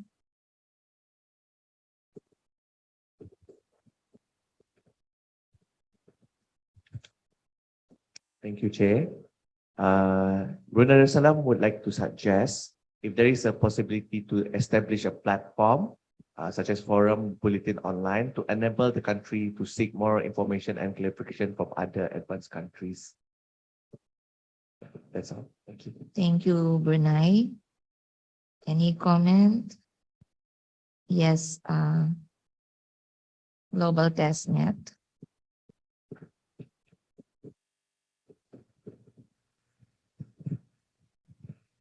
Thank you, Chair. And I think the comment is actually very pertinent here. I was about to ask a question a bit earlier about the data center. So there are existing database and organization listing down invasive species and so on. I think maybe there is a need to clarify here which data we are talking about. Because if you want to have a clearinghouse, you need to define which data under which format and so on. So if it's only list of invasive species that have been identified in a particular area, that may be relatively straightforward. But you need to really clarify what do you mean by data. If it's information sharing center, that goes back to what Brunei Darussalam was saying now. And that's about having a platform where you can find reports, links to existing information material, for example, from IMO and so on, links to regional reports. And that becomes a platform to share information among the countries in the region. So I think maybe there's a need to clarify here when we talk about data and sharing of information, which information, which data we are talking about. Thank you. Thank you very much, Global Testnet. So yeah, that's very important to clarify and maybe identify what are those the data that we are really including in our data center. Do we still hear comment from Dr. Shin? I saw him nodding his head. Madam Chair, I fully agree with you. And we actually take what kind of data relating to the biofouling is so many data available. But we have a global invasive species database, right? So this is a global data center. This is for the invasive species. But what we are talking about is a biofouling, not only invasive species. We have a technology and then other, lots of reports about relating to biofouling. So we will define the when we trying to establish the regional data center, we will definitely scoping a study will be conducted, and then we'll define what kind of data we will collect. And then I think that comment from the Brunei is also relevant, that we can have this data center as a platform for sharing of the capacity needs, and then like resources needs assessment, and this can be a platform, what you are referring to. Thank you very much, Madam Chair. Thank you so much. With that, Indonesia would like to comment as well. The floor is yours. Yes, thank you very much, Madam Chair. I would like to share and agree actually what Brunei mentioned about sharing the information. We could do through website of PMC, for example. You can share any work, published work by members. We have a lot of work you can publish in international journals. You could share also through our website in the Ministry of Transportation. And some interesting information, I believe, available. One actually being carried out by friend of Lilia, Dr. Marie Kahun. He's from Germany, now working a lot in Banda Islands. She sent a very interesting picture. Yeah, she worked with the local people, and this picture is very fantastic. We thought it is anemone or kind of biota underwater, but in fact it is biofouling. So it does not eat the normal biota; it just cover it from connection to sunshine and oxygen. And I believe then the local biota will die soon because of covered by the biofouling. So it is very interesting work. Maybe we could share to learn the biofouling itself. And I believe others maybe can share through the website, and we can learn a lot. And in particular, at present, in Indonesia, especially in our university, we work with the University of Melbourne and a big shipping company actually to learn, because they are very worried about the spend on fuel on our fleet. Yeah, although there's a number of empirical formula actually first introduced by Professor Bob Townsend, Bowden Davidson in the past, but the shipping company is still not happy with that empirical formula. So now we work that we help by one of the shipping company in Indonesia, and the work is ongoing actually. We hope that we can have later the empirical formula more accurate than the previous formula, and then we can help, of course, the shipping company. The information, of course, will be available later through journals, and we can share through the website. That's some of information. I think I agree with Brunei. Thank you. Thank you very much, Indonesia, and it is indeed a very good suggestion. So if I may request reaction from PEMC in using the PEMC website for all those available reports and information. Yeah, we are already doing that actually. So if more could also share, like I think Brunei, you had a paper on your situation that would be good. We have it. We have a very simple website that puts information on related to this work, and then we link it to the IMO website as well, and we're hoping that it could be linked also to the national website of Indonesia and the Philippines. So we still have yet to get the links from you guys, so that it's all interconnected. Yeah, I mean, going back to Guillaume's comments and Dr. Shin, Professor, we are happy for as long as there is a coalition of the willing to maintain. My main concern is that we don't duplicate, because if there are better, well-resourced sharing houses out there, then let's join them rather than create our own and create islands of this information, which confuses people more. That's my only concern. Thank you. Thank you, Pamsi. And yes, Miss Ernesta. Thanks. Just perhaps a general observation around that issue. It's almost the same way as how the IPCC work with climate change. The IPCC itself doesn't conduct new scientific research. They take whatever scientific research is available and analyze and summarize that. So there's no need to conduct anything new. It's just to collate and bring together. Thank you. So the key word is sharing. So for other representatives present here, if you have any report or information that you would like to share, please contact directly the PEMC. So you could arrange for those reports or information. So again, thank you very much for all the countries represented in this regional meeting, for your very important inputs, comments, and feedback on the draft regional strategy. Now, I wish to move on to our non-country task force members. If you have any feedback, comments, or suggestion, you are all welcome to provide so. Yes, we start off with Task Global.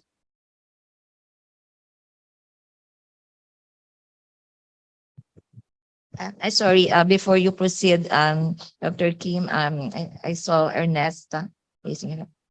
Okay, thank you. Please proceed. You Chair. Like what Kim said about the data, especially if you have enough pictures of your invasive species that you have identified, we can put that into our artificial intelligence based on deep learning technology, which we have already reached 99.6% accuracy on identifying species. So if you have that picture, we can put it into our artificial intelligence, and then we can basically, if you have inspection ROV, or if you have a diver taking picture, or if you have an IWC ROV or robot, you can install that program and you can pretty much tell with very high accuracy. So I think that could speed up some, process. Thank you. Thank you. And Miss Amy would like to say something. Yeah, just to clarify, Mr. Kim, thank you for that offer. But is that from Global Task or it is from the Global Industry Alliance? Just so we're clear on whose AI database you are referring to. It's more from coming from Korean R&D. Oh, okay. Yeah. The Global Task then. Okay, thank you very much. Global Testnet, do you have additional comments? Thank you, Chair. I have no specific comments. Following a presentation this afternoon, you will have an overview of what our members have to offer, potentially transfer in the region if this is not existing here. And then this is for me basically to transfer back the information from your side to our membership and see whether they can help here and then for you to implement the strategy. So I have no more comments for that. Thank you, and we look forward to this afternoon's presentation. Dr. Kian, do you have additional comments on our draft strategy?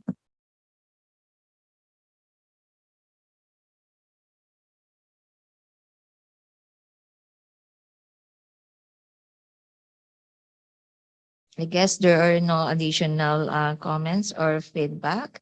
May I just maybe request Miss Amy on the procedure on, sorry, apology, Miss Ernesta, the floor is yours.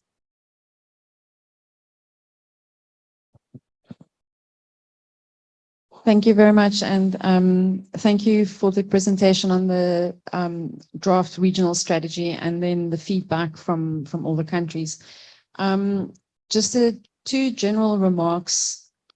When it comes to drafting the regional strategy, it's for the region to decide what they want to put in it, and we've agreed on vision, mission, and we've had a discussion around that. But other things that I also hear that there's a need for is things like guiding principles, the scope, why do we have this regional strategy? And those are things that we can still add at this stage. And this is why this discussion is really good. Then I think what's also important is for us to keep in mind exactly what it is that we want to do. And it's basically this book here, these guidelines, these 2011 guidelines, even though we know they're in the process of being updated, but this is what we want to implement. So we need to work very closely with what is in this guideline and implement that. And in doing so, we need to differentiate between what's happening in the region and what's happening nationally. Because remember, countries are also drafting national strategies. The regional strategy is a holistic umbrella strategy. So it's almost a little bit more high level. It gives us the direction of where, as a country, as a region, as a whole, where we want to go. But there are certain details in this draft that I feel we could rather place in the national strategy. And then the other elements we keep in the regional strategy. So things like, for instance, capacity building is really good in the regional strategy. Enhancing cooperation amongst stakeholders, really good in the regional strategy. R&D and technology development and financial mechanisms. These are the things that we need to address in the regional strategy. When it comes to national governance, and I guess this is also where there were comments around the language that we use, those are perhaps elements that we can move and actually remove from the regional strategy and rather put in the national strategy. Because it's also not necessary for the region to explicitly dictate what a country should do. It's for the region to provide an overall guidance, and the country then decides in its national strategy. So that's just a very clear distinction that I want to be sure we keep in our minds when we do the next draft of the strategy. But thank you very much for the clear comments and lively discussion. It's been very productive. Thank you. Thank you, Ms. Ernesta. And now, Ms. Lilia, would you like to add on? Yes. Thank you, Ernesta.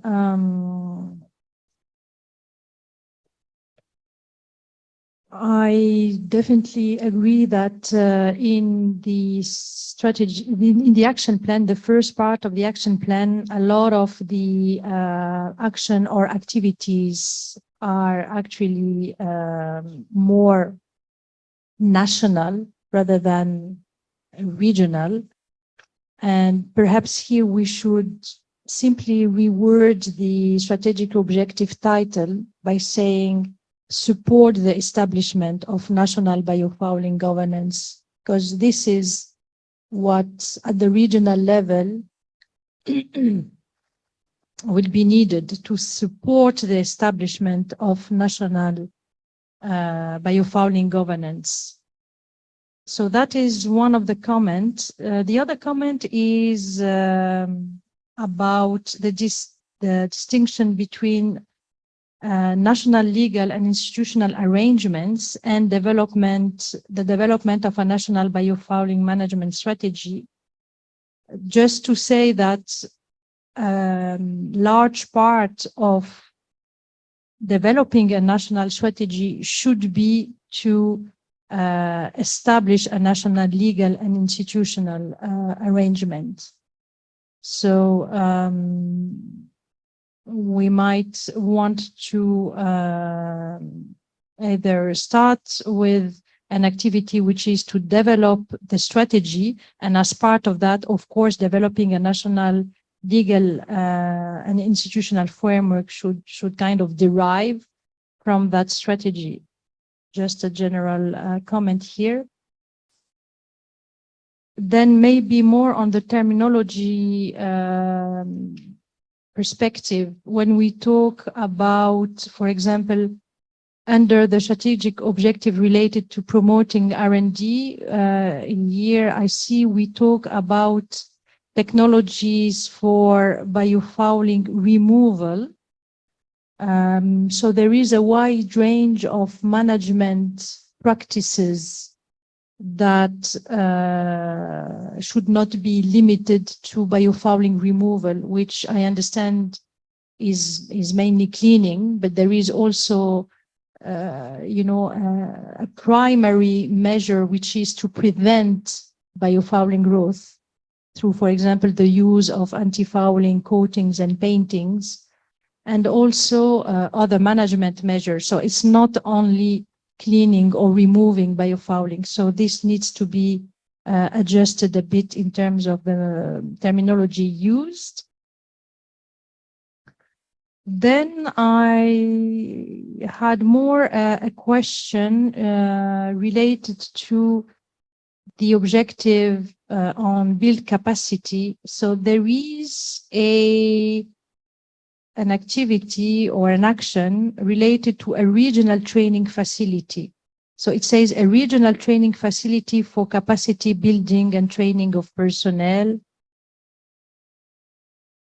established. So is the idea to create a regional training institution? I'm just not clear about that. And if so, then of course we would like to hear from PEMC about it. Madam Chair, may I? Yeah, please. Thank Go you very ahead. much. Lilia, it's a very good comment, actually. The idea is to establish a regional training facility is that this facility can be very broad, very small and very broad. Actually, the facility can be housed in the regional secretariat, regional coordinating secretariat.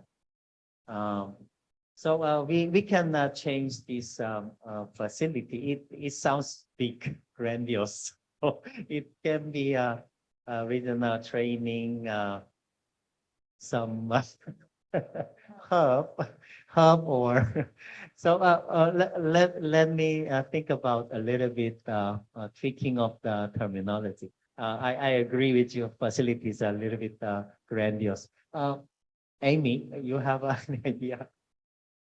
Yes, Miss Amy. Yeah, thank you. When this idea of a regional strategy came about, I mean, my assumption is that PEMC as a regional cooperation mechanism can already be the regional body that could, implement many of the regional coordinating activities that will be identified in the biofouling strategy. But I defer to the members, of course, if that is something that you want to entrust PEMC. The other thing is on the regional training facility, we actually have what we call PEMC network of learning centers. And so we have a group of learning centers called the Integrated Coastal Management Network, which will soon expand to Integrated River Basin Management Network. And this could be something that we could also look in terms of maritime issues, not just biofouling. So that is just an idea. But we are not saying that we will establish a facility because we already have the PEMC network of learning centers. And to be honest, in the maritime sector, we work closely with existing training institutes like the PP, Philippine Ports Authority Training Institute for ship waste management. And I know that you have MARTI also, So in the same manner that in Indonesia, we work with, Elsie, what was the name of the training institute in Indonesia?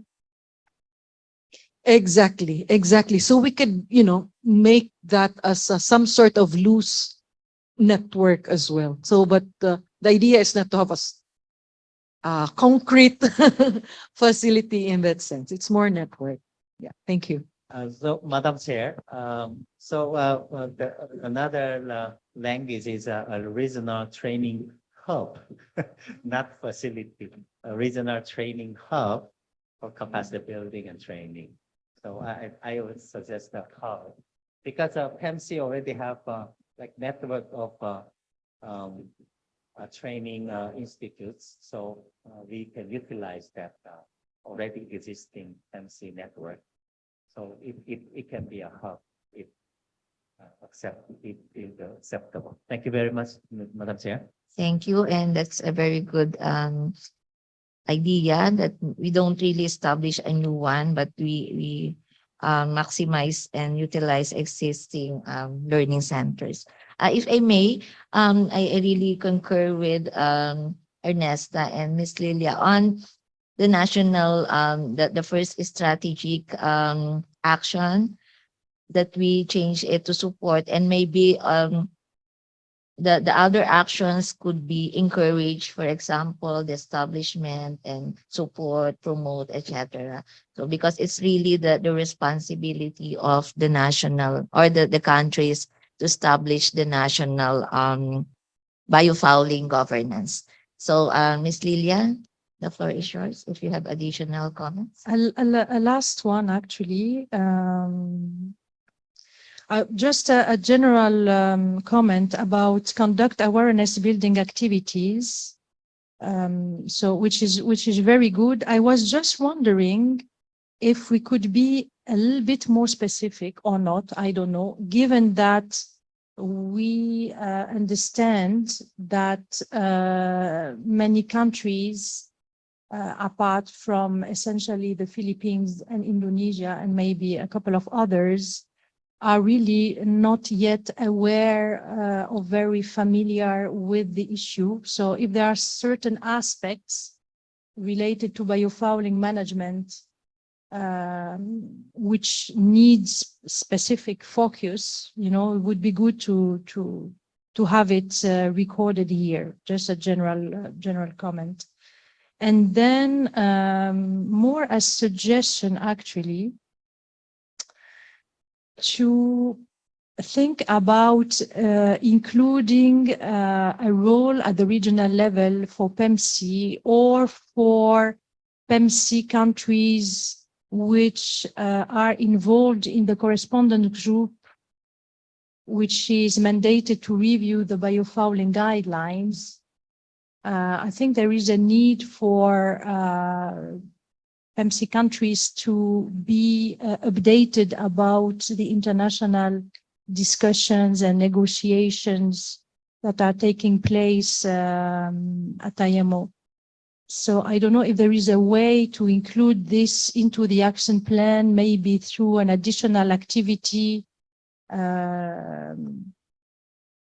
so that there is, a continuous kind of reporting to the countries about biofouling management negotiations, especially if it is the way forward.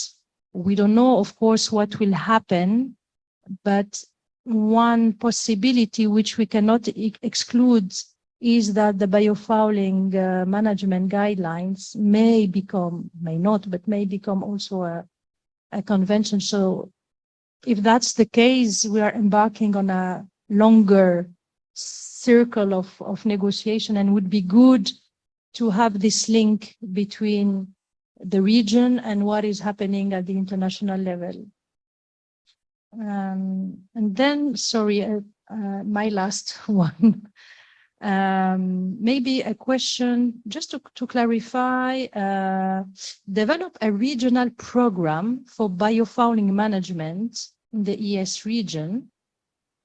Under this activity, we have a regional project document on biofouling management in the ES region developed and submitted, in brackets to Jeff IMO.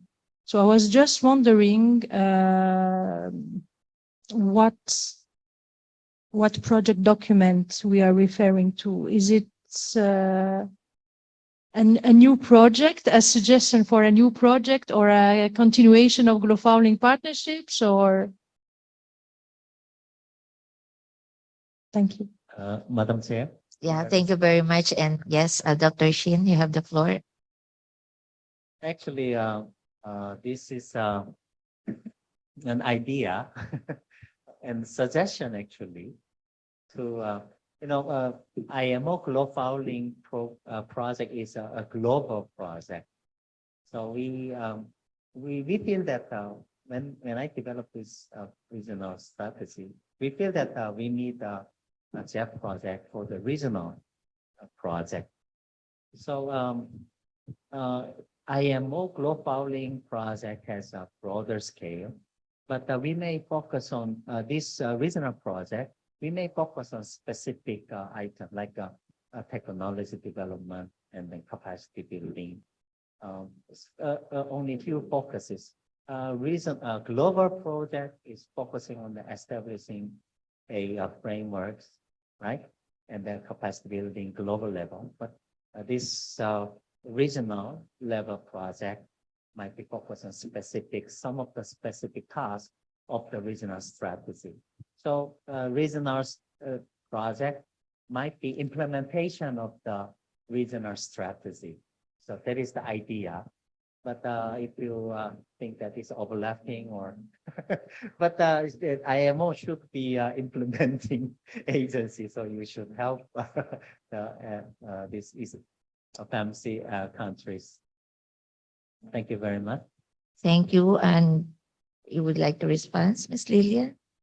Thank you. Okay, I understand the idea. I think it's a very good idea to have a project specifically designed to support the implementation of the strategy, because obviously this will require some funds and some assistance.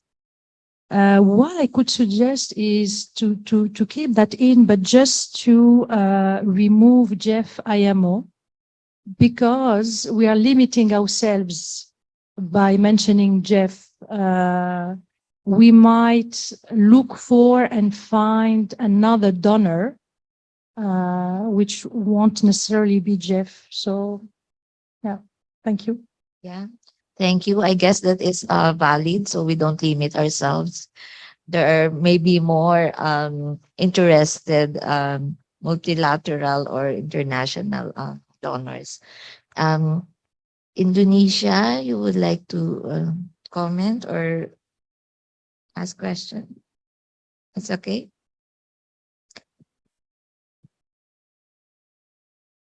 Yes, please. Thank you, Madam Chair. We look here in promote R&D and technology exchange, conduct national and regional studies on IAS baseline assessment, and we see here in exchange and transfer biofouling removal technology within the EAS region. And the next one, advanced technology for removing biofouling introduced in the country, joint demonstration of technology and technology exchange fair conducted. My comment is, what about the disposal?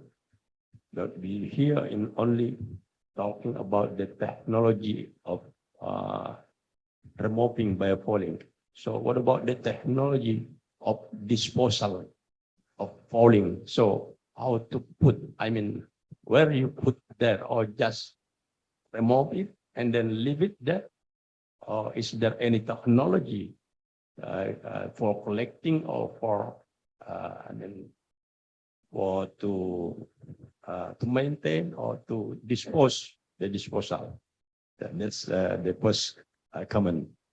And the second one we need about the uh, training facility. Here if we look here, sorry.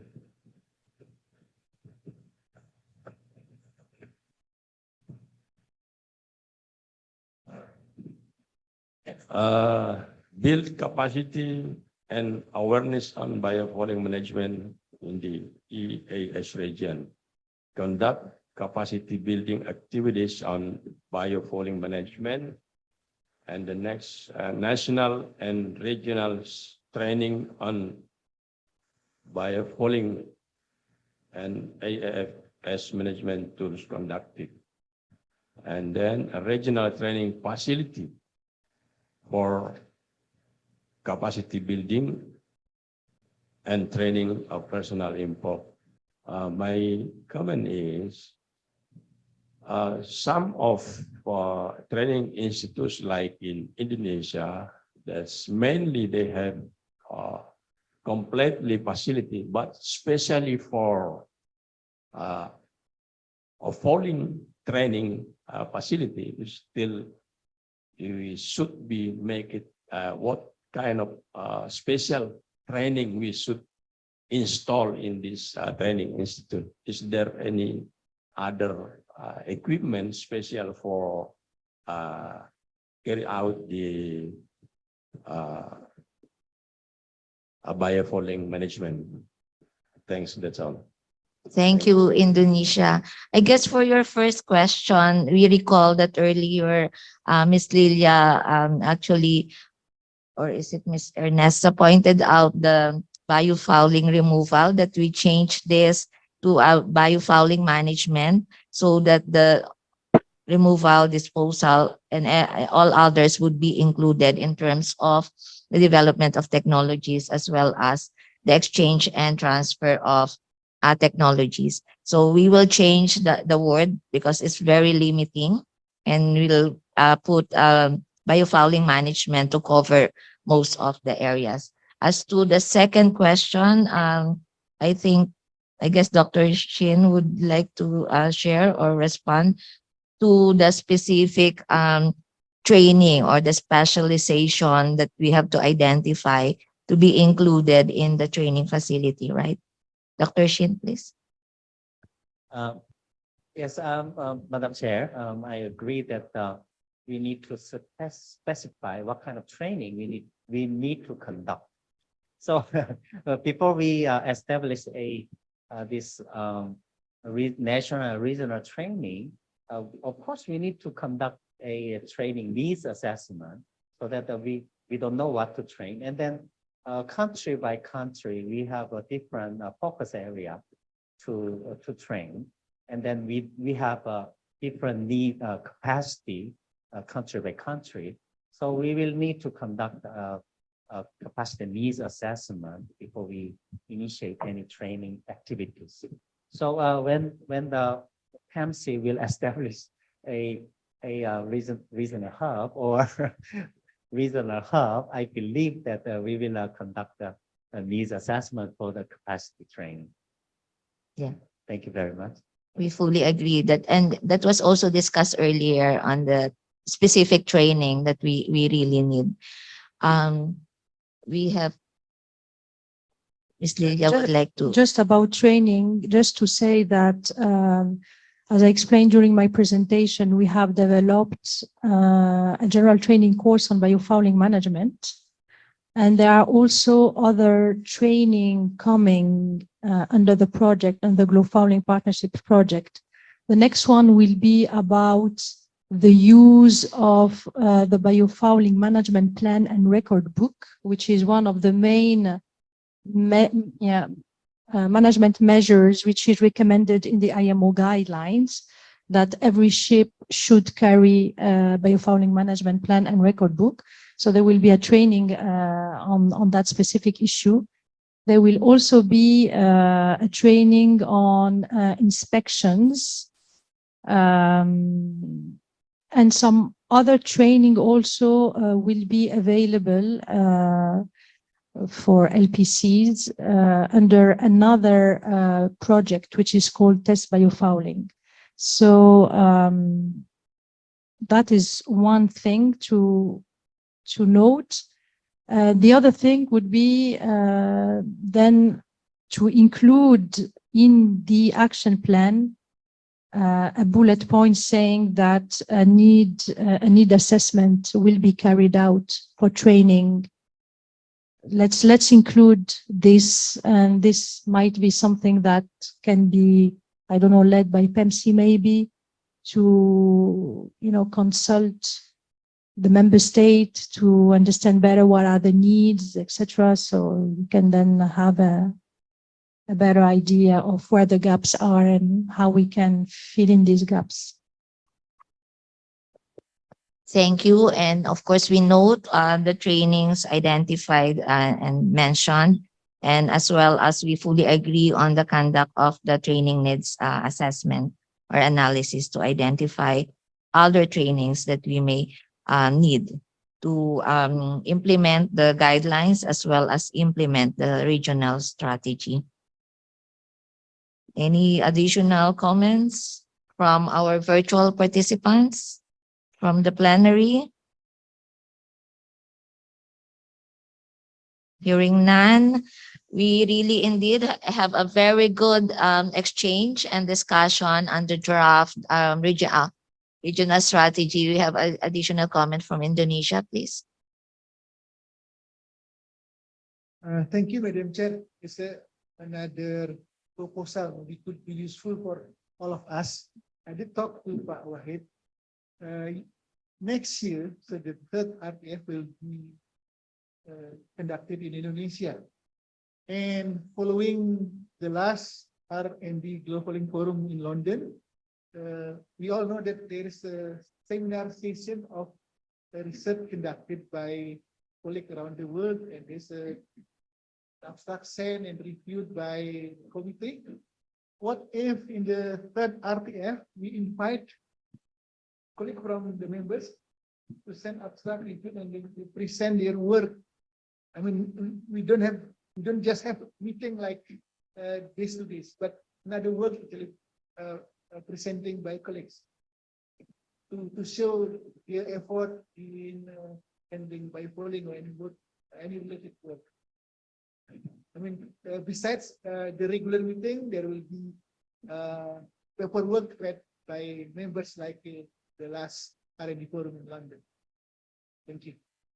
Thank you for your proposal, and I guess the IMO and PEMC would be taking note of such proposal, and we'll hear from them on the plans for the third RTF. Sure. Yes. Okay. We'll do that. That's also the idea of the R&D forum. To issue a call for abstracts and then receive, articles. And so, as was done in London for the last R&D, we can do exactly the same for the next one. That's for sure. Yeah, no problem. Thank you. Thank you again. So with that, we have a very good discussion, but may I request Ms. Amy on the next steps after all this discussion? Do we still welcome additional written comments from countries and non-country member, task force member, or would the Secretariat be providing the revised draft based on our discussion today? So, Ms. Amy or Dr. Shin? Thank you. Madam Chair, thank you very much. And then all additional comments are welcome, but my contract expires December. So please do so before. So we know the timeline. So we are welcome your comments after the meeting. Thank you very much, Madam Chair. So I think we can allow for like 2 more weeks, Dr. Shin, of comments. We have taken note of all your comments, and thank you very much for these comments. And so additional comments, textual especially, are welcome in the next 2 weeks. We will be presenting this to our East Asian Seas Partnership Council also to get their additional comments or endorsement on the general framework. This will be the Partnership Council will be on November 29. So you will hear from us looking at DC in terms of when can we have the proceedings for these days?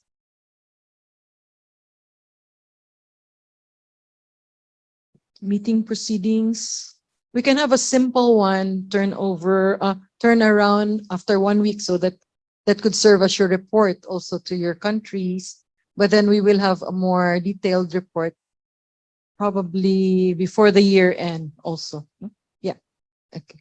Thank you very much. And before we break for lunch, we're just in time. You 2 minutes before 12. May I request Daisy, do we have any administrative announcement before we break for lunch?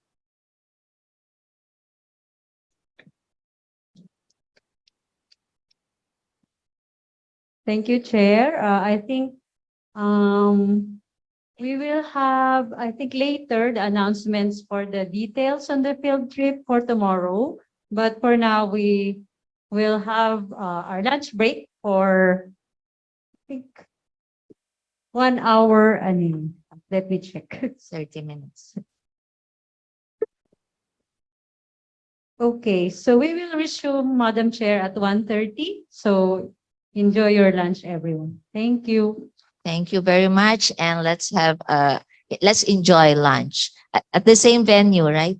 The same Yes. venue. Meet, ano nga, cafe? Market Cafe. Market Cafe at 3rd floor. Okay. Thank You and see you at 1:30. Good afternoon. Are we ready for the afternoon session? Again, good afternoon to our delegates in the plenary as well as those via Zoom. I hope you had a very good lunch. And let's keep awake for the next 3 interesting presentations. So let's continue with our last and the fourth and the last session for this regional meeting. Our non-country task force members will share updates on the latest state of play on industry and R&D developments that could benefit the uptake of biofouling management and prevention of invasive aquatic species in the region, to be presented by leading experts in the fields. To begin, please allow Mr. Yusik Kim, of the Chief Executive Officer of Task Global, to share the recent developments in biofouling removal technology. The floor is yours, Mr. Kim. Thank you, Madam Chair. Good afternoon. My name is Yushik Kim, and I'm CEO of Task Global and also current chair of Global Industry Alliance. And I want to introduce you something interesting. We started to call it K-Global, and the word comes from K-pop, actually. So it's a something K-pop thing in global. So K-Global is basically this. We can equip a country with the top global solution, A to Z, in 2 years. A brief introduction of my company and myself. We call foster child of the Ministry of Oceans and Fisheries of Korea, and we got this title for not only because we have the performances, but we have been very open to the government. So every result we have is open to the government. So whatever I say here is backed up by the research community. Also, I'm a private company CEO, but also I'm the chief researcher of the world's largest global R&D project provided by the ministry. And in the R&D project, we upgrade IWC, ROV, we develop test standards and also regulations.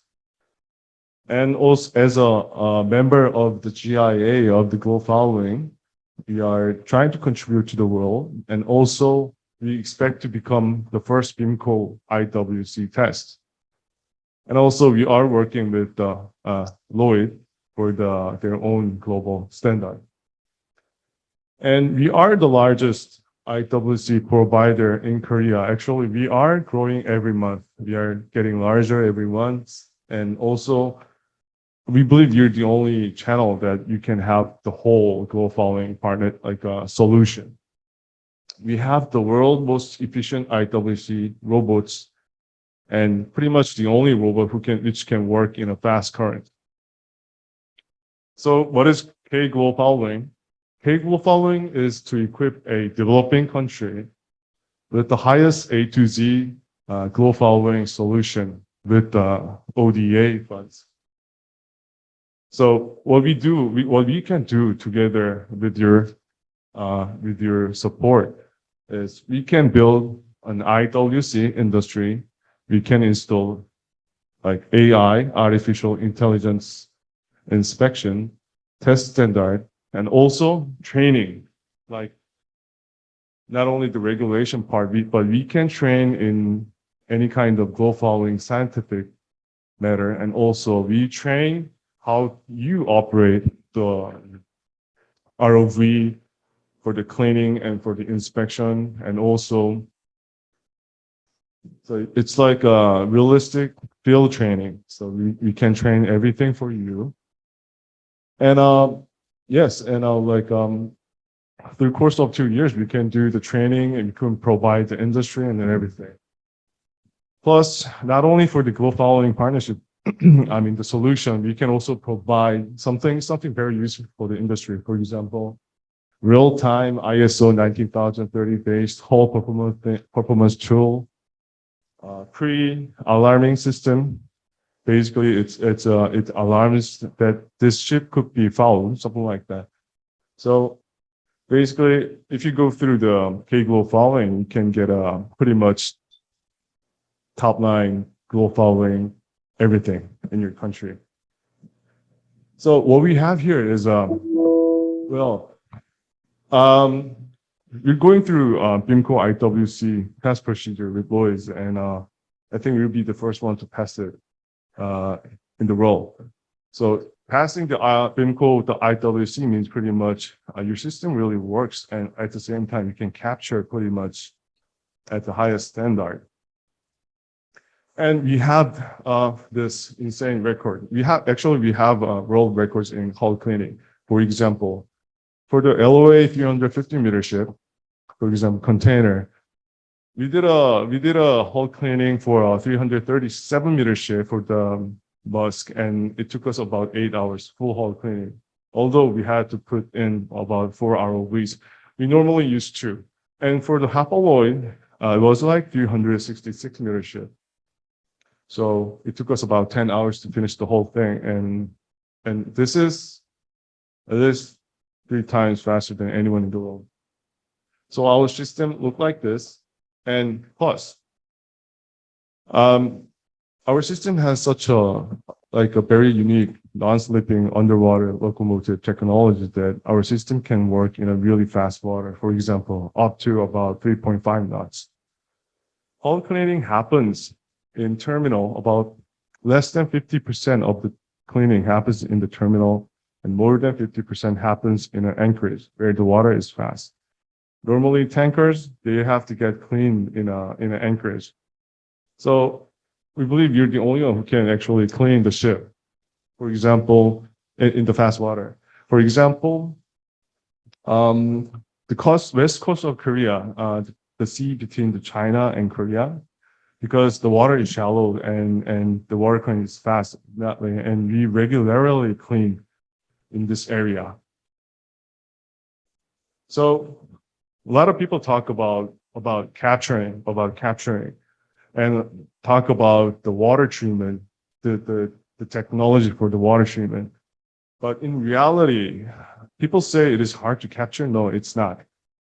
If you want to capture, the secrecy is capturing itself is easy and water treatment itself is easy. But the difficulty is how well you travel around this bucket that you have to maintain negative pressure all the time. And you have to carry around what you see here is thick hoses to retrieve like 200-meter of hoses. You have to carry around this, and you need to have this underwater non-slipping technology.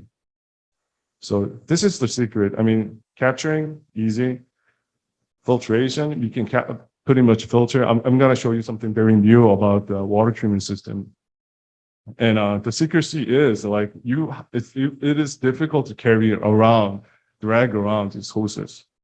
And you can do it very well. And plus, we can also provide you with, we have developed, actually we bought from our government that 19,030 based ISO hull and propeller performances. So basically, every time you clean, you can accumulate how well you have been cleaning. So our goal is to have something as close to the dry dock result.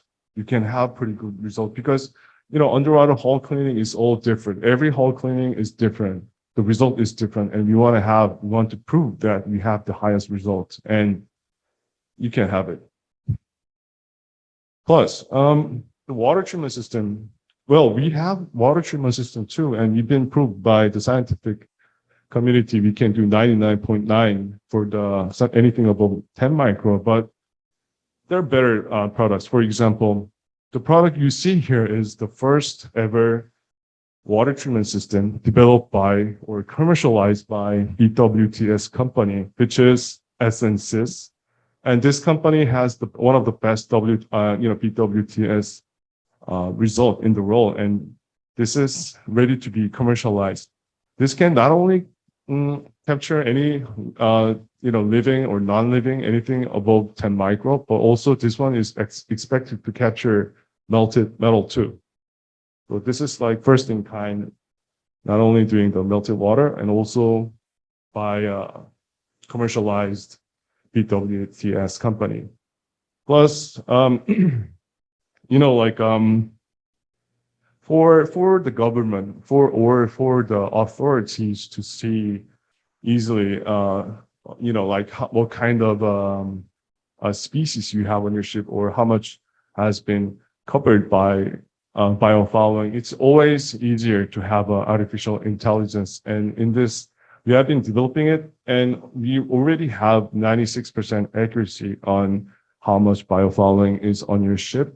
And also, we have about 99.6% accuracy on what kind of species you have on your ship.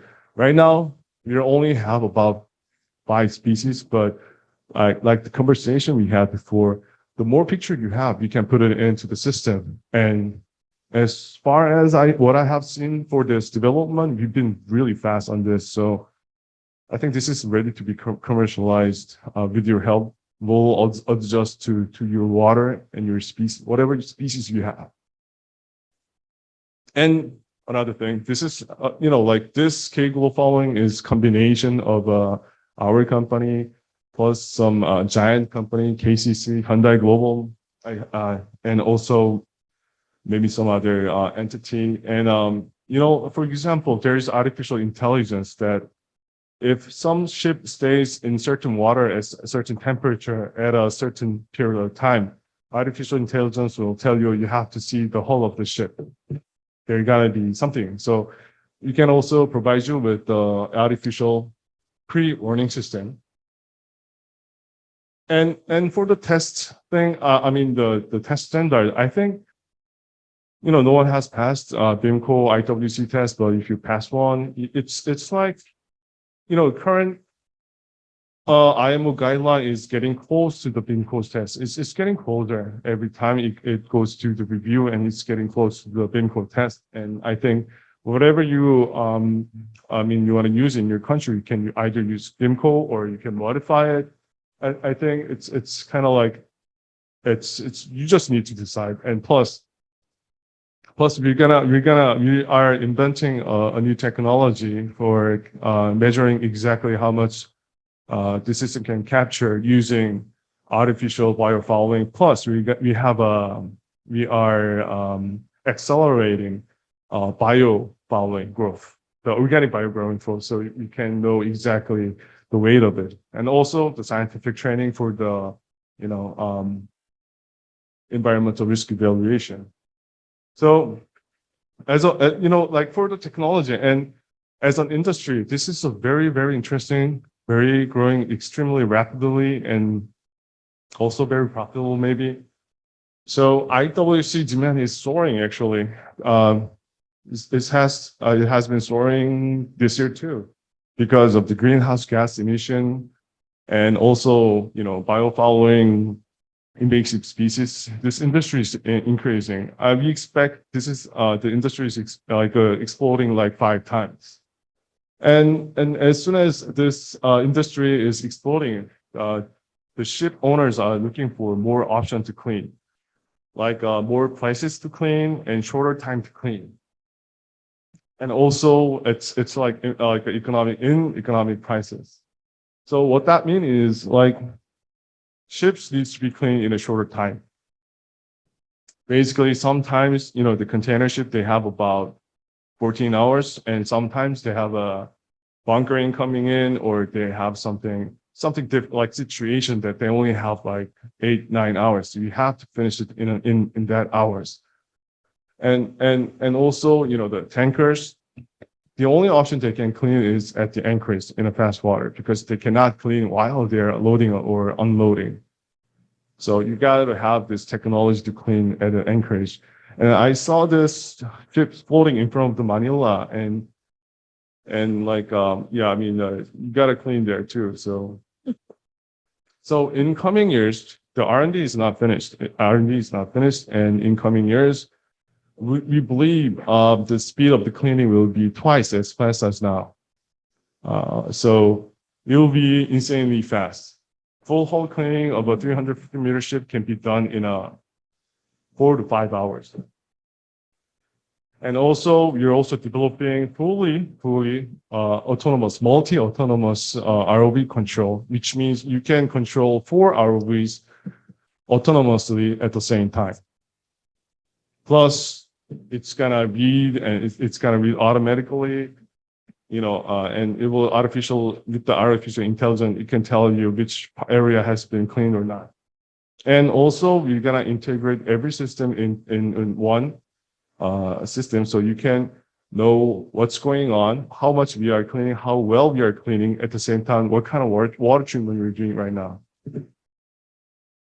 That's it. Thank you very much. If you have questions later. Thank you very much, Mr. Kim. But similar to our earlier arrangements, we'll have all the presentations unless the body wishes to ask the question now.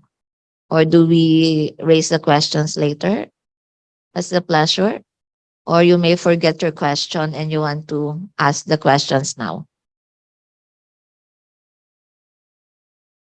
What's a pleasure? Anyone who's interested to ask the question now? Okay. So later after each presentation, we have the question and answer. So specific to the presentation. Yes, Indonesia, please, you have the floor.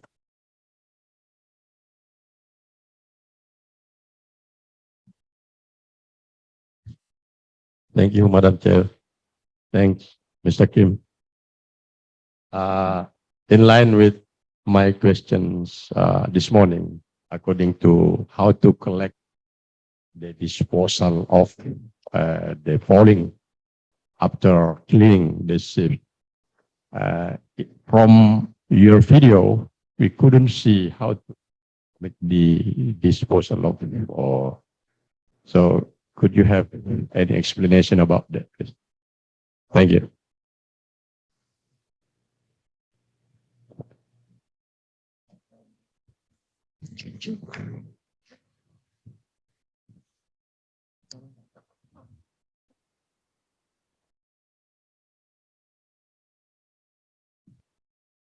Yes, Mr. Director. Every cleaning technology with capture can kind of like pile up the biofouling we have collected. Some particles are larger, so it's in a form that it's in a like a huge like kind of like bag thing.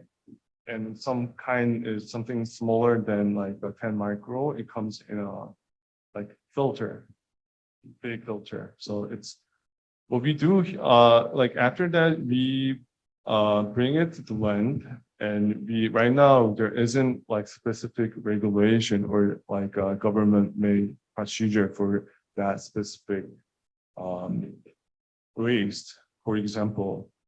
And what we do right now is we treat them as an industrial waste, like the industrial waste you get from your dry dock or repair dock.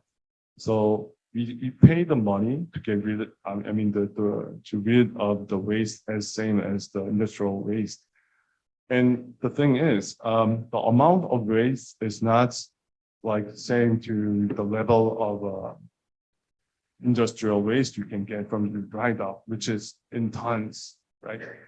Sometimes biofouling waste, if you're cleaning whether on less foul ship, it could get to some tens of kilograms, and it can goes to 10 tons.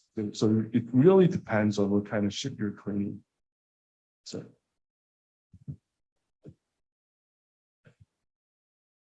So in case of any ship illegally throw out the ocean, so is there any regulation to, I mean, to protect them? Because maybe some of shipping company will ask the cleaning service that they will do the cleaning outside the ocean. So in this case, what can we do for that? you mean you mean the wild cleaning? Yeah, I mean, Okay. maybe some of the shipping company will do illegal cleaning. True, It- true. yeah, so So what you can do is actually, it's difficult because hull cleaning sometimes or many times, especially for Indonesia, it happens in anchors like Kalimantan, right? Like places like that. And in order to find that out, you have to run a boat. You know, the Coast Guard should like have to go to the area to see whether it is. And of all, normally in the middle of the ocean, you don't have Wi-Fi, and you know satellites are too expensive. Probably, it's very difficult. So I think the option people are talking about first, all cleaning in Korea, and maybe in different countries, all cleaning is not classified as it does not have a like industrial code. And once you have that industrial code, what we are trying to figure that out is we are trying to approve technology and company, and only the one who has the approval can clean. So that's so if a ship owner get a cleaning done by someone who does not have the approval, I mean that could be illegal, and maybe that could partially solve your solution, sir. I don't. I think I can only give you half of what you want. Thank you very much, Indonesia and Mr. Kim. I guess this is one area that countries should also consider in preparation or drafting your regulation as well as the enforcement of the regulation to address those the mention that you mentioned in case there are illegal or not proper disposal of relative to the biofouling or the removal of this. So that's one area that we could consider in our national regulations. Thank you. Philippines, would you like to ask question? How did you convince shipping company to patronize this kind of product? How or shipyards or shipping companies to use this kind of technology? because I know this is a bit expensive one, right? Using this kind of technology. So if, for example, in our case, we want to implement this kind of IW in water system, so how would we convince the client to use it? Thank you, Philippines. Yes, Mr. Kim. I think I should start with the expensive part because, well, we all know about the environmental responsibility, but I think more critical is the cost. Yes, sir. Cleaning with the filtration is expensive.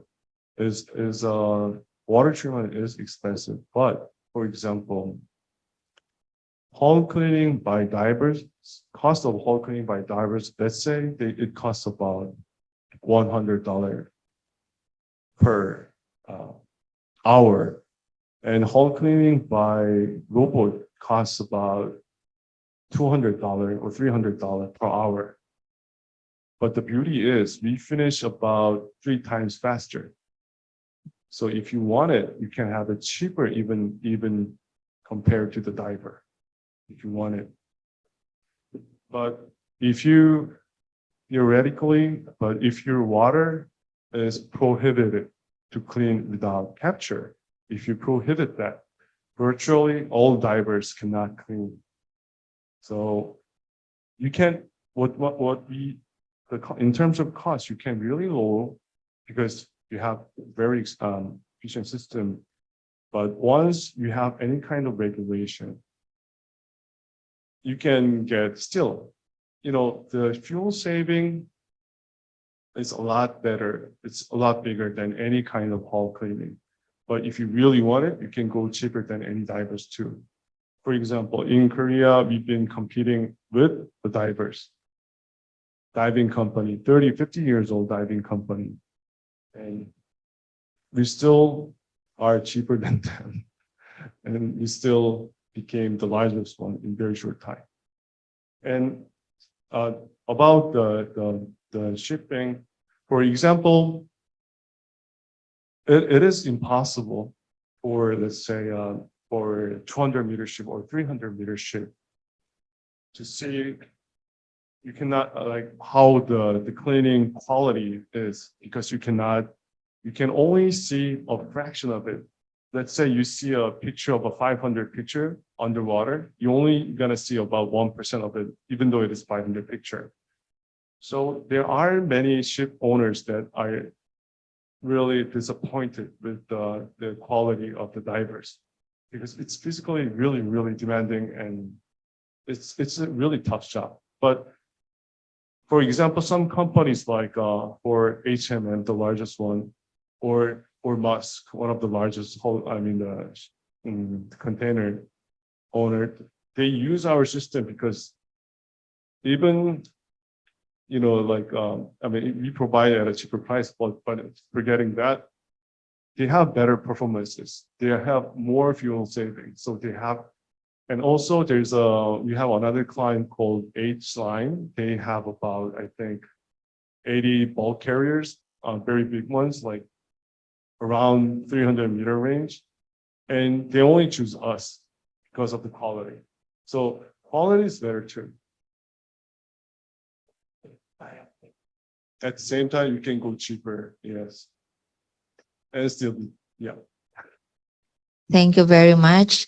I guess we could always rely on the very basic cost benefit analysis, but let's also consider that would depend as well whether it's mandatory or not. So it always will still depend on the national regulation. So thank you for that question as well as the response from Task Global. Any other question on K glow fouling? Very popular. K glow fouling. Indonesia again, please. Thank you, Madam Chair. Thank you also from the Task Global. we are very concerned of marine environment protection. So regarding the in-water cleaning, we would like to ask for confirmation.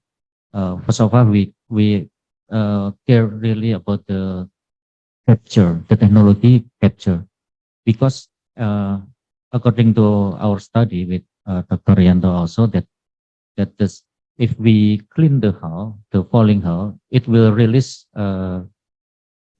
seeds or babies that it more can survive in water than the bigger one. So the seeds or the egg itself, it will last longer. And how is the capture of that? Is that 100% can be captured? Because it's very small. It is very small. It is microorganism. The second thing is when you clean or swap the hull, it will swap also the anti-fouling system paint, and it will release the what we call then it is now serious to be discussed in IMO MEPC that microplastics is released also on those process. So we are concerned about the microplastic. And the third is when you doing the hull cleaning, it will also impact of the anti-fouling system that that applied into those hull. So the performance of the anti-fouling system is not, we can say it's not 100% because it has been swept maybe. So it will risk to the hull that after cleaning the fouling will easily to attach to the hull. So if you do the in-water cleaning, it will swap also the anti-fouling paint. So the performance of anti-fouling paint, it will be decreased or will disappear again. So it will easily for the fouling to attach to the hull. And beside the cost, of course, so for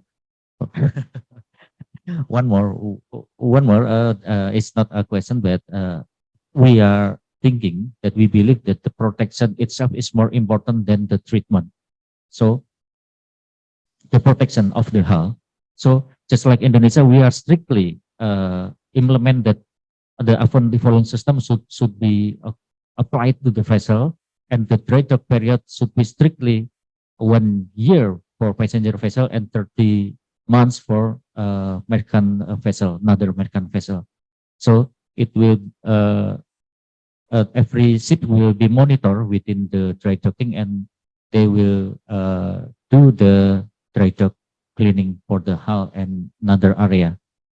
That's all my question. Hope the clarification will be. Thank you. I think I can put number 1, 2 in the same answer, and also number 3 and number 4 in the same answer. So how do we capture it? It's something like this. Capturing is something like you have a very big, let's say you have a container, or easier to understand, you have a bucket.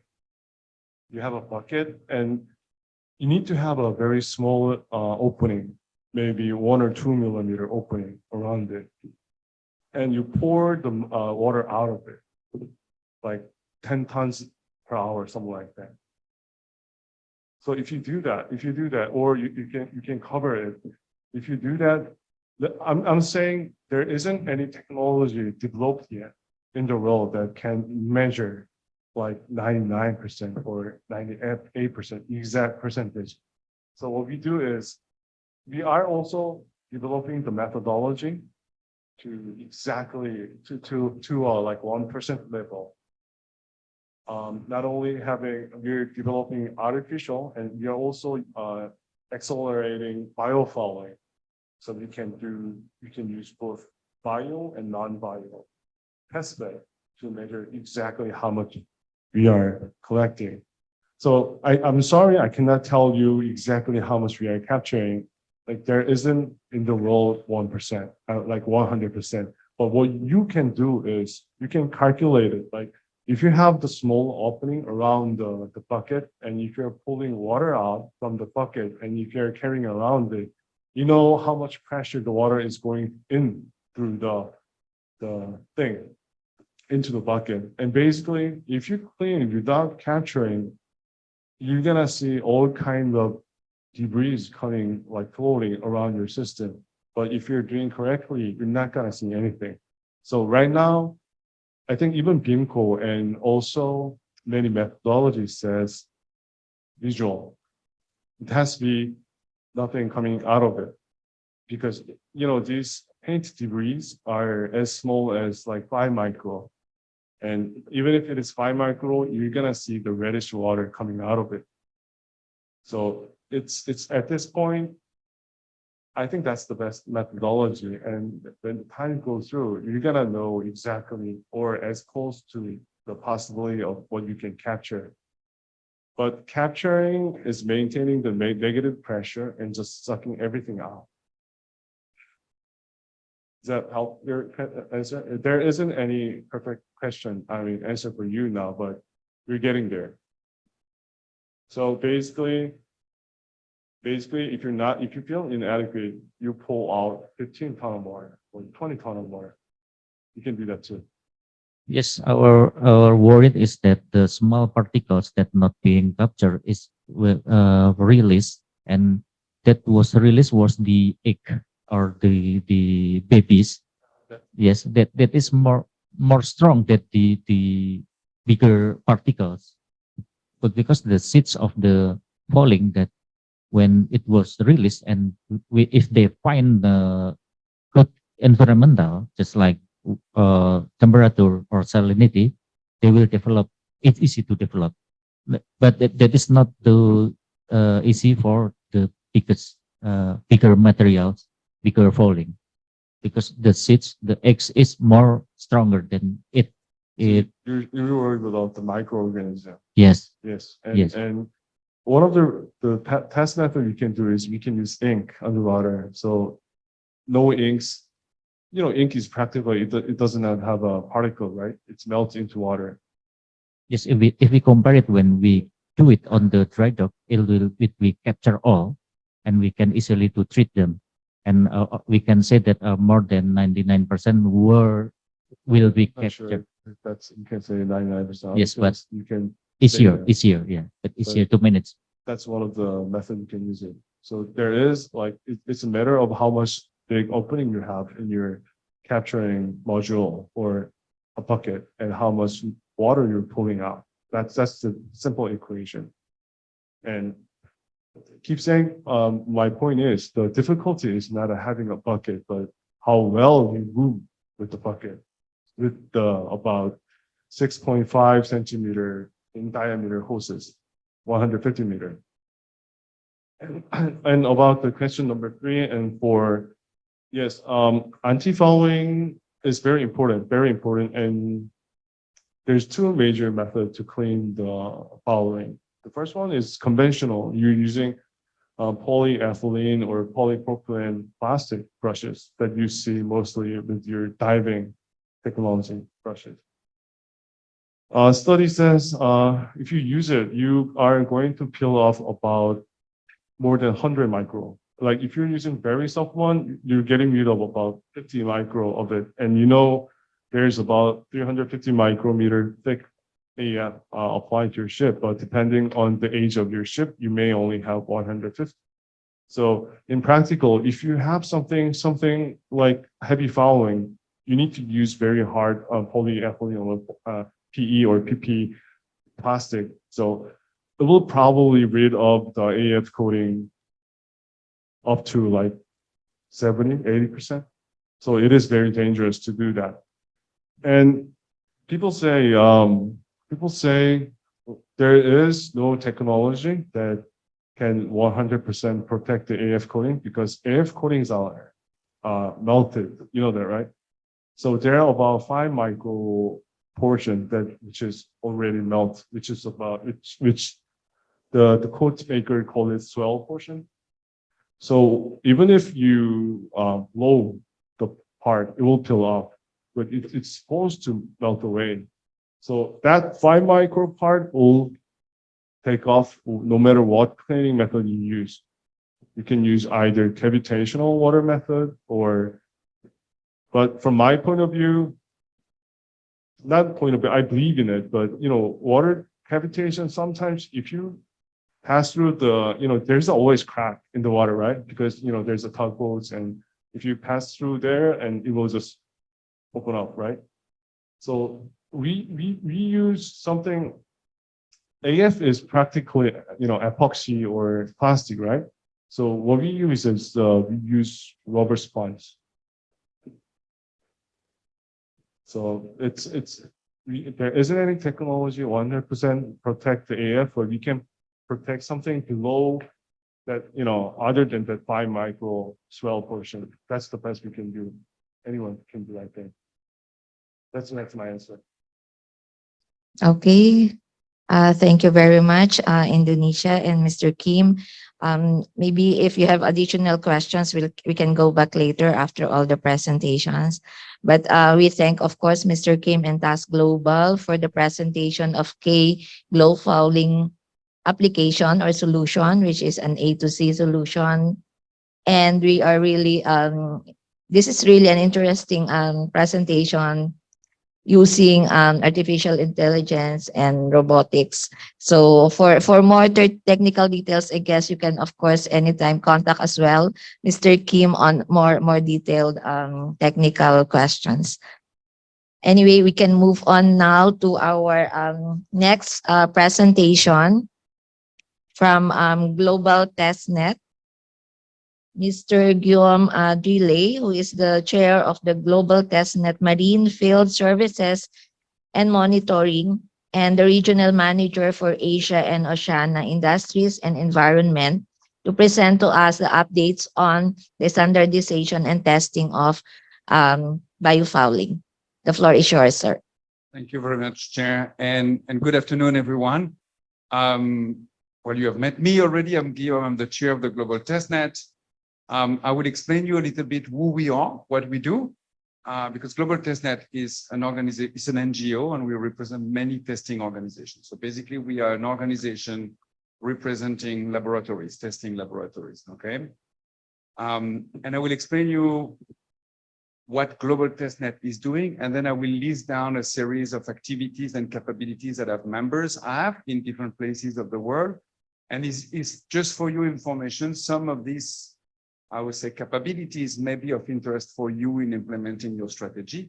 And if that's the case, I am more than happy to connect you with the different members or ask our members to work out together something for responding some of your questions and so on. We can go to the next slide, please. So Global Testnet is as I say, is an NGO, and the only role that we have here is to work together. So all these competitors, we are all competitors in the room. We work together, talking to one another, sharing information on how to do it best. And it's basically how to promote accuracy and good quality testing.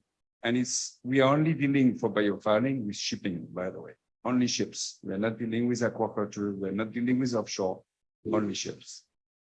Because eventually we have been looking primarily at the issue of bioinvasion, and I will explain you where we are coming from historically. So how do? We put all the people in the room and we force them to talk. It's not easy, but we can do it. And so we have annual meeting, we have intercomparison charts. So that's online, it's available, it's publicly available. We ask all our members to list down how they do the tests, so that people can see the difference between one test facility and another test facility. And then we position statement and we generate basically information, and we share information in conferences. Mostly our members are doing it as themselves. And me, when I go out, I have to do it as Global Testnet, representing all the membership. And we have a website. You are more than welcome to go and visit to get further information. Next slides. So I need to explain you a little bit where this is coming from. That comes from the ballast water world. So in 2005, the first guidelines, G8 guidelines, were created for the type approval of treatment system on board ship. 2008, they were revised. And then the technology developers said, we need to test that technology. How do we do that? So it's a little bit the same as technology developer for under cleaning today. Where do we test that? So you need to find an independent organization to test it. Because the question of independency there is very important. And so when technology developer of ballast water treatment system realized they needed to test the technology, they went to different facilities. And when they went to a facility in Singapore, in Korea, in Norway, Denmark, US, they got different responses on how to do it. And then they start being a bit stressed about it. It's like, okay, who do I trust? Because the guys on that side of the world tell me to do it one way, and the guys on the other side of the world tell me to do it another way. So the GIA, the Global Industry Alliance, says, okay, we need those testing facilities to be in one team, and they need to work together. And that was facilitated initially by the Globalast project. All right, so it's kind of the father of the Global Fouling project, works in a way in the same structure. So in 2010, Globalast forced all these testing facilities in one room and told them, now you need to start working together. In 2013, we had an MOU signed in Busan during the Korean R&D forum.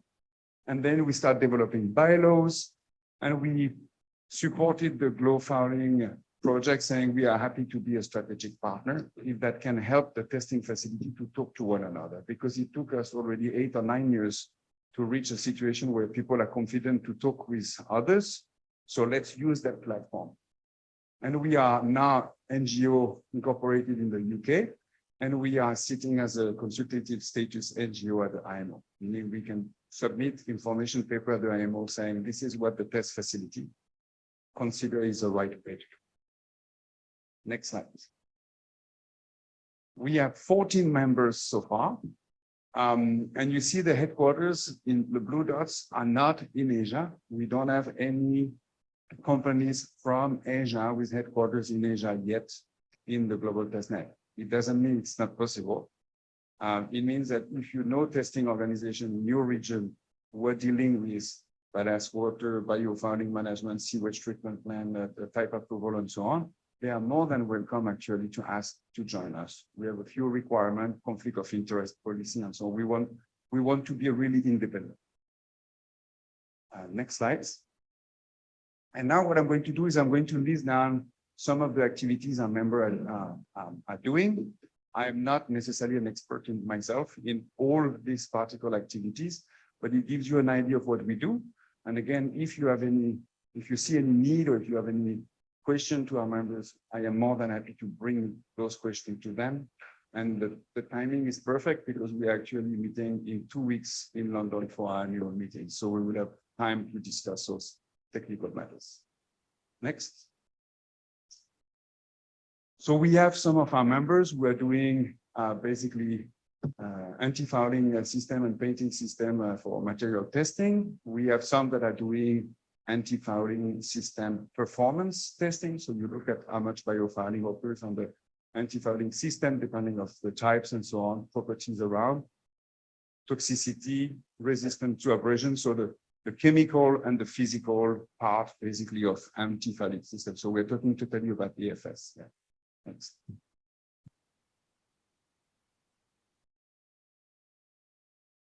Oh, sorry, the next is over there. Okay. All right. So we have also some of our members who are working on dry dock, do dry dock inspections. And that's because some of the countries require listing down exactly and listing down what species are on the ship hull and so on. And so we can follow the inspection on dry dock, either following guidance from authorities or the class working on their behalf. Or we have some of our members who have optimized procedures because they have done that for decades and they know how to do it better. So they're already suggesting that to some of the clients. And then we can look at the different, I would say, species community on the hulls, either by traditional taxonomy. So some of our members have extremely high expertise in spotting down those very famous invasive species on the ship hull. Others are using, I would say, more modern technique like eDNA and so on. Next. We have some of our organization, and this is related to our previous speaker here, who have been working with assessing basically the efficiency of underwater or in-water cleaning system or marine growth prevention systems. There are a few, I would say, different guidelines and draft on how to do it. There's another one from Merck, which has been published since I actually prepared the presentation, which is out from the US.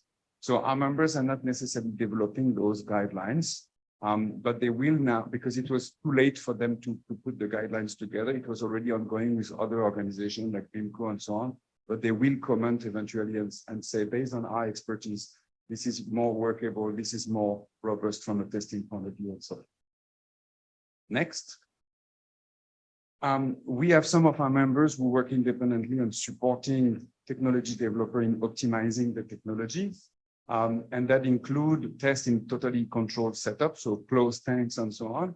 And for example, the development of proxies for being able to have, I would say, reproducible testing. Because if you have a slime in one country, it may not be the same quality of the slime in another country. So it's about finding a product or a technique. So the test that can be done in one country will be comparable to the test done in another country. So some of our members are already developing this kind of technologies. Next. We're talking about harvesting the waste from cleaning. So necessarily we have the dry dock cleaning, which is relatively straightforward and can be managed already with other existing regulation. And we have the harvesting of waste from in-water cleaning process, which from a, I would say, from a pure risk assessment point of view has to exist somehow. That's a precautionary principle. You don't know whether you increase the risk or not by cleaning. Therefore, you should just at least harvest all what you can. But we are not sure exactly, let's say the amount of experience globally is still limited, and the amount of discussion globally has still been limited to be able to know today exactly what is the best procedure. That's why it's nice to have different procedures that we can compare, benchmark, and by those discussions that we have in Global TestNet, eventually we will suggest optimization of all this process. So we can look at what kind of organism is surviving the treatment or being released in the water column eventually. And we can look at chemical discharge, including microplastic, which is something I was discussing with a few of you during the MEPSIS project last week, the last meeting. And you are lucky, you are one of the regions in the world with accredited laboratory for this kind of analysis. This is actually in the small blue poster. That's actually antifouling. Next. Then we have laboratories under accreditation working on ecotoxicity of the discharge. And we're talking here about risk assessment from individual chemical that may be present in the paint. And you have from Kiosk here a long list of kind of target chemicals that are used in antifouling system on a regular basis. But that can also be a wall effluent toxicity test from the discharge from those in-water cleaning systems. So you take the whole water coming from the cleaning, and then you look at the toxicity of this water, not a single chemical, but it could be a cocktails of chemicals. And sometimes when it works with cocktails effect, it gets stronger effect, even though the quantity of each individual chemical is low. And then you can predict basically what is going to be the potential impact on the environment and eventually make models. Next. And I think this is my last slide. So we have two of our members who are also working on developing software, basically softwareization of ballast water management plan, results of inspection, and so on. They work slightly differently. But you know, with digitalization, I would say speed globally, everyone will have somehow a digital solution. The objective here is to find really what the industry is going to need to be able to succeed in being operationally efficient, and then be able to show compliance. Because eventually for ship owners, it will be to find a way to have a simple way to prove their compliance, ensuring that actually the implementation has been of the convention or guidelines have been very efficient. And I think this is it for me. Yes, that's it. This is the team, and we will meet again in a couple of weeks from now. Thank you very much. Thank you very much for that presentation. Do we have any feedback or comment from the floor or from our virtual participants? It is interesting to note the work of a global testnet as well as the activities being undertaken by the members. And we recognize, of course, the importance of this testing facilities or laboratories. I don't see any hand. Maybe we can proceed. Sorry.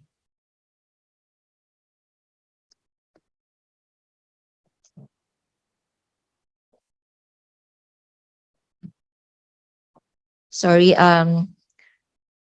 Wait. Dr. Kian is raising his hand. The floor is yours, sir.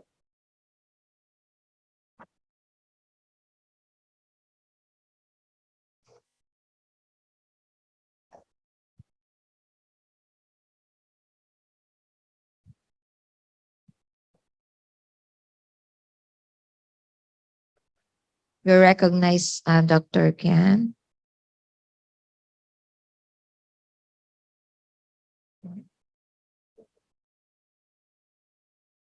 Oh, I'm sorry. Anyway, Indonesia, please. Okay, thank you very much, Madam Chair. Very interesting explanation, Dr. G. As a university researcher, not sometimes, but usually funding for testing is a problem. Do you have any explanation, perhaps this such a scheme or maybe plan when we have a problem to use your facility? Perhaps you can have a say like a cost reduction or whatever, and then the work can be carried out. Thank you. So if I understand, the question is whether some of the facilities for my members can be used for improving developments and so on. Yes. Yes, absolutely. So remember, we have today 14 members. In reality, it's a bit more, but some of them merge together because we have to pay a small fee annually and so on to be a part of the membership. So they merge together.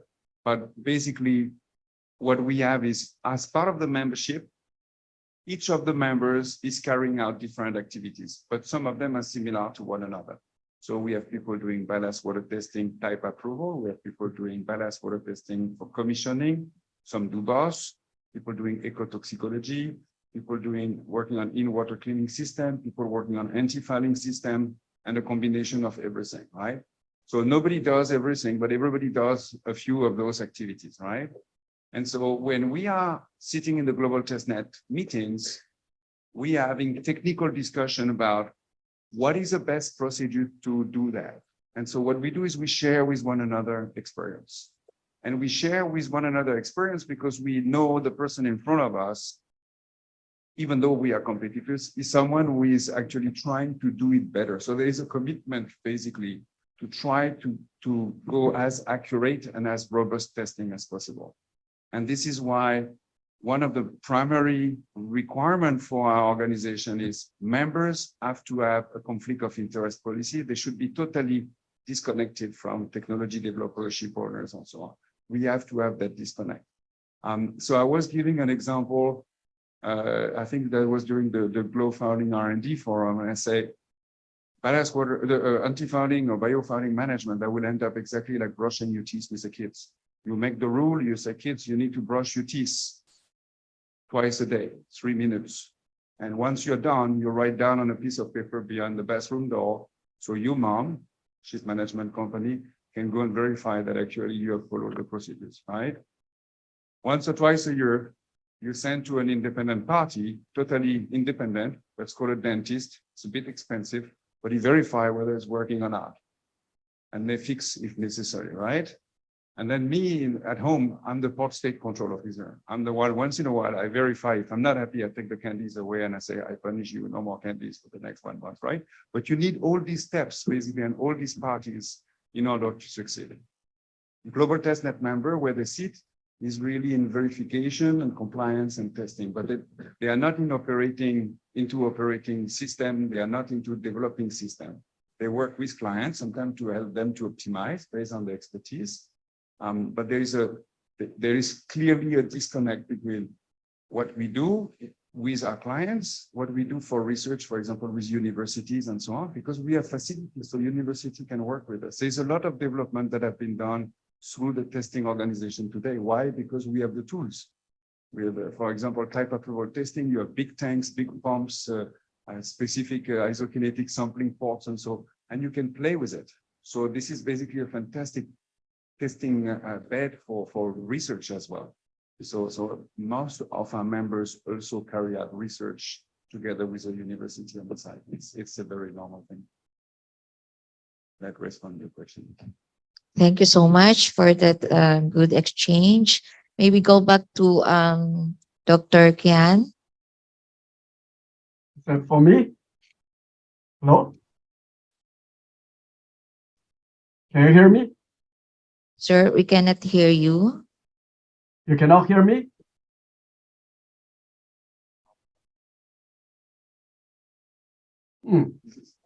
What's going on? Can we check the audio, please? Hello?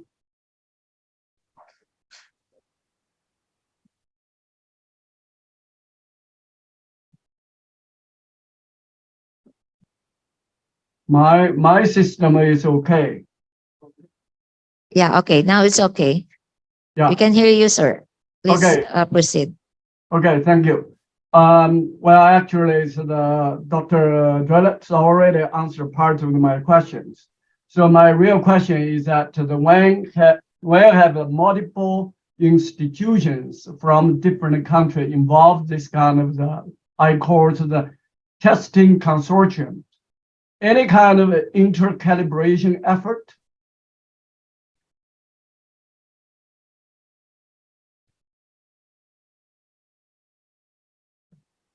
Yes, thank you. And yes, there has been some, and there was been a project funded by the EU called Interreg, during which multiple testing organizations were actually participating and funded to go and compare their results.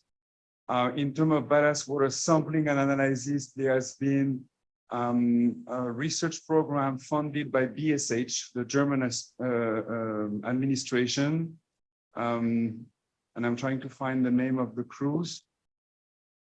They went on a cruise for a week or so, and you have multiple organizations that basically test their different sampling system, and so to compare and verify that actually they're measuring the same. And then we have a lot of theoretical discussion, for example, how to size different organisms and so on, because it can be a bit complicated.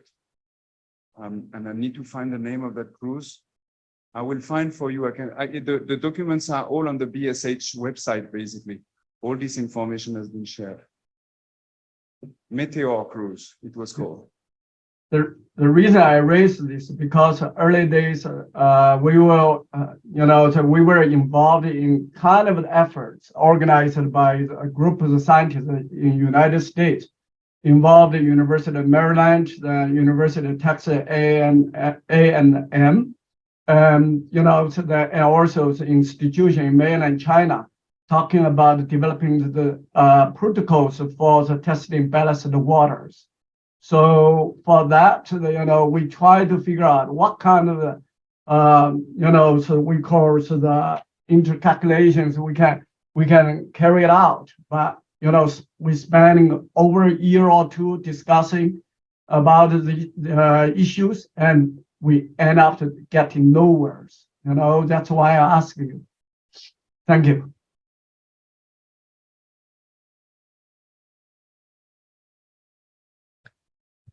Thank you. Thank you so much. Any other question or request for clarification? Sorry, I guess I am almost Lilia would like to take the floor. Sorry. Okay. Okay, we'll have Lilia later. At this point, do you have other question, feedback, comments? Seeing none. Thank you, Guillaume. And maybe later, if there's time, maybe they would think of additional question.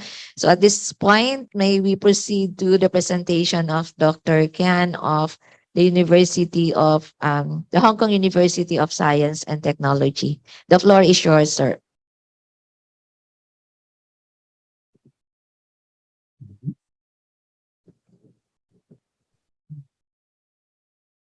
Can you see my slides?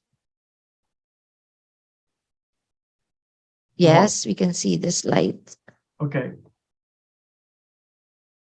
So thanks to the PMC and organization. What does this say?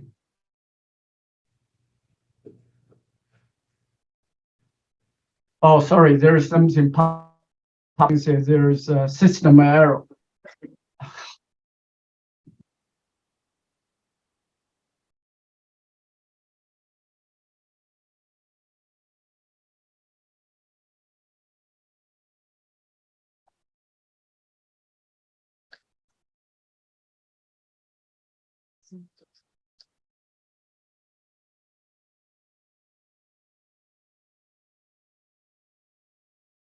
It's okay now.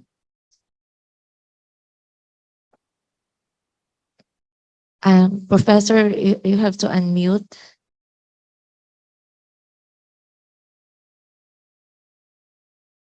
Dr. Ken.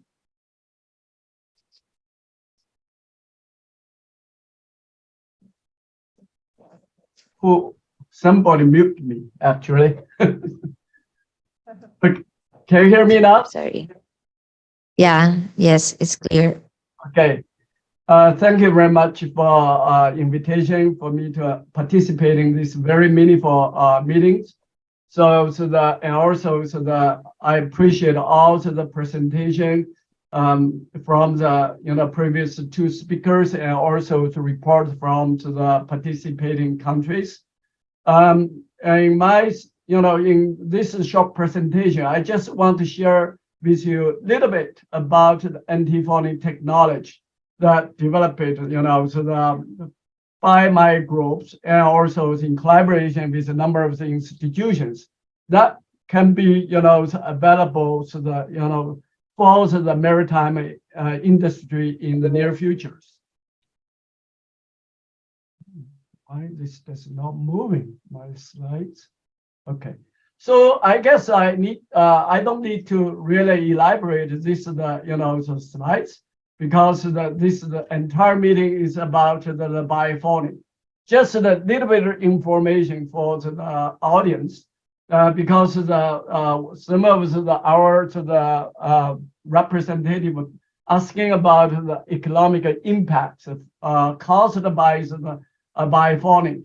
Rough estimation for the worldwide at this point is about 18 billion US dollar per year. This is really referring to direct to the cost, but that can be way much bigger. The reason is because we're talking about the carbon dioxide emission, which is very, very big number. This morning, yes, we're talking about 1% of the total of the greenhouse gas emission in the world due to the biofouling, so the cost are related to the fuel consumptions of the cargo ships in the world.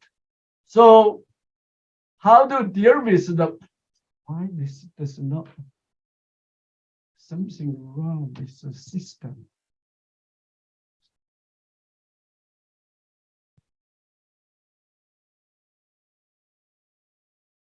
I really don't know what's really going on here. There is a lagging in the system. I have no idea what's going on. Never happened before. So, well, when slides was skipped, it's really about the the biofouling and biocorrosions, because for the biofouling involved in two processes. One is microfouling, another one is the macrofouling. The microfouling is really referring to biofilm development under any kind of the service, wetted service in the marine environment. So the previous slides for some reason being skipped. So biofouling is really starting when the bacterial or diatom start to attach onto the ship hull or to the surface. And that can promoting attachment of the marine organisms, such as seaweed and algae. In order to control the biofouling, into the human history, we developed a different kind of technology to control the biofouling process.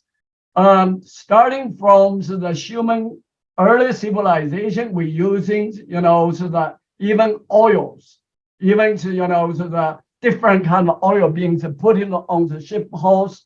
And later, so the last century, we starting using the metal-based, the biocider as the anti-fouling coating. That particularly the most popular was the copper oxidized, different kind of the compounds that being used until about the middle 50s, and then until the later 50s or early 60s, tributylotins was introduced to the anti-fouling coating market as non-toxic anti-fouling compounds.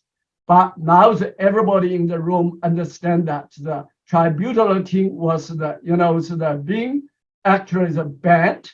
Application of the tributylotin was totally banned in 2013. Is this my own slides? It looks like does not look like my most updated slides. Anyways, so the after the 2013, so the industry went back to the old coatings, meaning that the copper-based the coatings. And so, but only thing is that based on IMO requirement, you're not allowed to use the full strength of the coppers. You're supposed to reduce the concentration of the copper by almost 50% of original concentrations, and replace it with using the boosters, and then to so that use the booster, which is the biociders, for the biofouling controls. So that this is basically treated as we call intermediates, also transitional solutions. So the whole world is looking for metal-free based coatings, and then for the new coating technology. Also, somebody so your people use my PPT rather than I shared my own PPT. Okay, so next. So where we can find the really so-called the green anti-fouling coatings. So the one of the concept is that we're looking for the useful coating from the marine natural environment. We call it a marine natural product. Up to this moment, there are over around the 1,400 marine chemical compounds have been published altogether as the anti-fouling compounds. But in reality, if you go through all those chemical compounds, there's just about less than 10 of them we can consider as the promising chemical compounds. How do we define the chemical compound as the promising chemical compound? A good green anti-fouling coatings got to be a small in terms of molecular weight and have to be non-toxic. How do we define a non-toxic? In the world, people using LC50 and EC50 is a ratio. Any compound with a ratio more than 15, we'll consider as low toxic or non-toxic. But in reality, if this is the ratio below than 50, they were not going to be good to the chemical compounds. And also the EC50 has to be low. Otherwise, you need lots of chemicals loading into your coatings, so that we're not going to work very well. And of course, the compound has to be easy and cheap to make. If it is too expensive or too complicated to make, then we're not going to have a business at all. And more importantly, the compound has to be stable in the coatings and has to be able to release at a certain rate. We call the controlled release rate. Next, please. So my lab have been looking for the chemical compounds since the middle of the 90s. We have the patent number of the natural products as a non-toxic anti-fouling coating additives. So this compound we call butanoids is extracted from the deep sea marine bacteria, has wonderful bioactivities and the really non-toxic the chemical compounds. Because this LC50, EC50 is very, very high, and also EC50 is very, very low. So this makes a very ideal to the chemical compound. Next, please. Next slide. So this compound also is biodegradable. You know, previous a speaker talking about some of the biociders, the testing by the kiosk, including the DCOIT. This is actor C9211 from Dow's industry. This was introduced to the market as the non-toxic anti-fouling coatings and wins the President Award for the green products in the United States. But what I can tell you now is this compound definitely not, it's not safe at all. It's a very toxic compound. And our compound compared with the compound in the market, we have the very short, lifetime, can degrade in the water environment very, very quickly. And then we're not going to accumulate. More importantly, the bioactivity is reversible, meaning that if you're putting the animal, all the algae back to the normal seawater after being exposed to the butanoids compounds, the animal, also the algae, totally, not just survive, they grew very well, so they can attach, no problem. So there is no real permanent damage to those compounds. Next, please. Next slide. And also the chemical compound has a very high selectivity against the target organism. Both slides show here. And that's the very effective and lethal concentration is very, very low. So environmentally, they are very, very safe. Next one, please. And more importantly, we really worked out the molecular target. Why these chemical compounds, the anti-fouling compounds, do not create any toxic effect. The reason is because this compound targeted on the enzyme that affecting the metabolism, the energy. So usually the animals store their energy as the lipids drop. So when they go through the attachment or metamorphosis, they require the energy. So the chemical compounds we have actually targeted on the enzyme that break down the process of the fat acid degradations. And these compounds, when they enter into the animals system, they trigger detoxification mechanism, and this quickly brings the derivatives by the enzymatic system. So there is no toxicity. In comparison, the C9211, this is the Dow's product. They're actually affecting the endocrine system, which is basically same as the TBT. So it's very, very toxic. Next, please. So when we have the compound, we have the test. We have to using different polymers to look at how there's a performance in the natural environment. We have done a lot of the field testing, like here. All this is our compounds on the different polymers. We have been screening for the different polymers, and now it's more than we have our testing in the water for the 36 hours. Next, please. And we have been collaborating with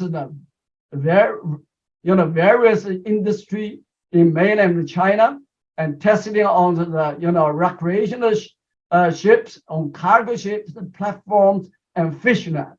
All those testing so far performs, the result is really is the promising and encouraging.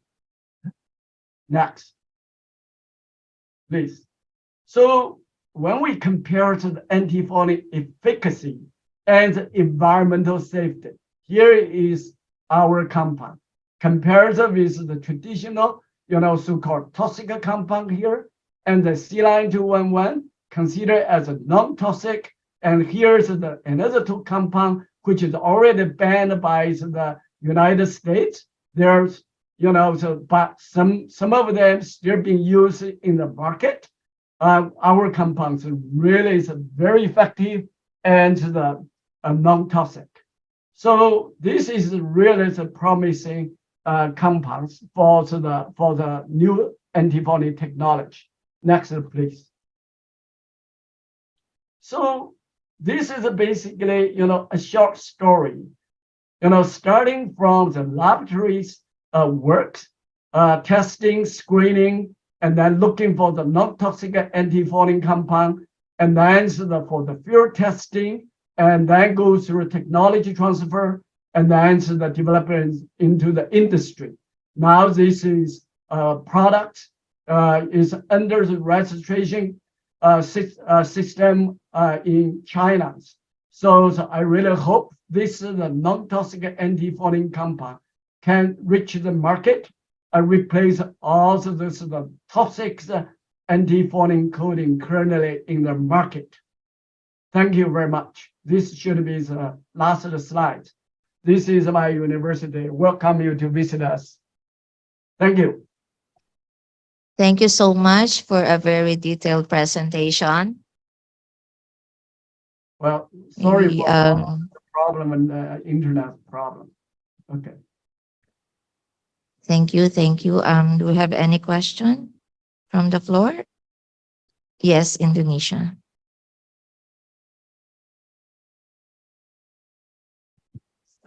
Thank you, Madam Chair. Thank you very much, Prof. Ken, for your presentation. And I think there is very good anti-fouling system that you founded. And I think my question is how long the effectiveness of this anti-fouling system? Is it 1 year or 6 months for cleaning? So we need some information about it. Thank you. Okay, great. That's a very nice question. In fact, the compound we test, with a different polymer for sure. They have the different survival, also the effective period. But for a couple of the polymer we use, we have been testing in the water for 36 months already.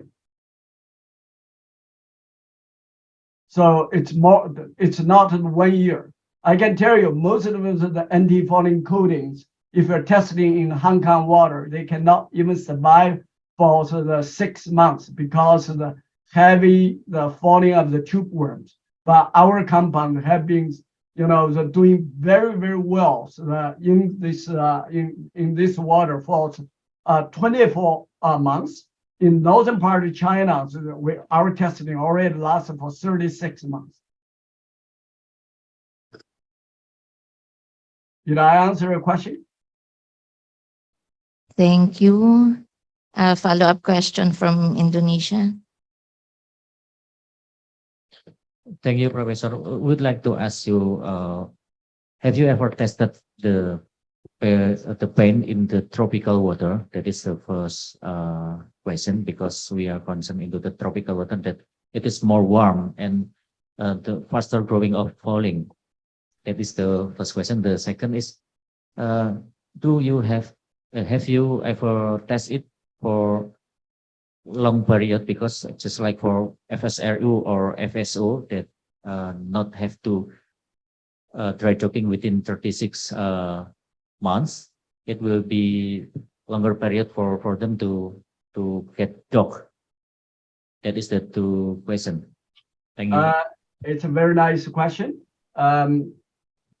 First of all, regarding whether the compound have been tested, in tropical water, yes, it has been tested in Hainan Island, southern tip of the Hainan Island, and the tested on the boat that vessels that goes going to the South China Sea, and that also been tested in Japan waters and the Qingdao northern part of China. So the testing has been carried out in different part of the coastlines along the China and some part of the Japan. So that's the first the question. What's the second question? I forgot. You have a second question.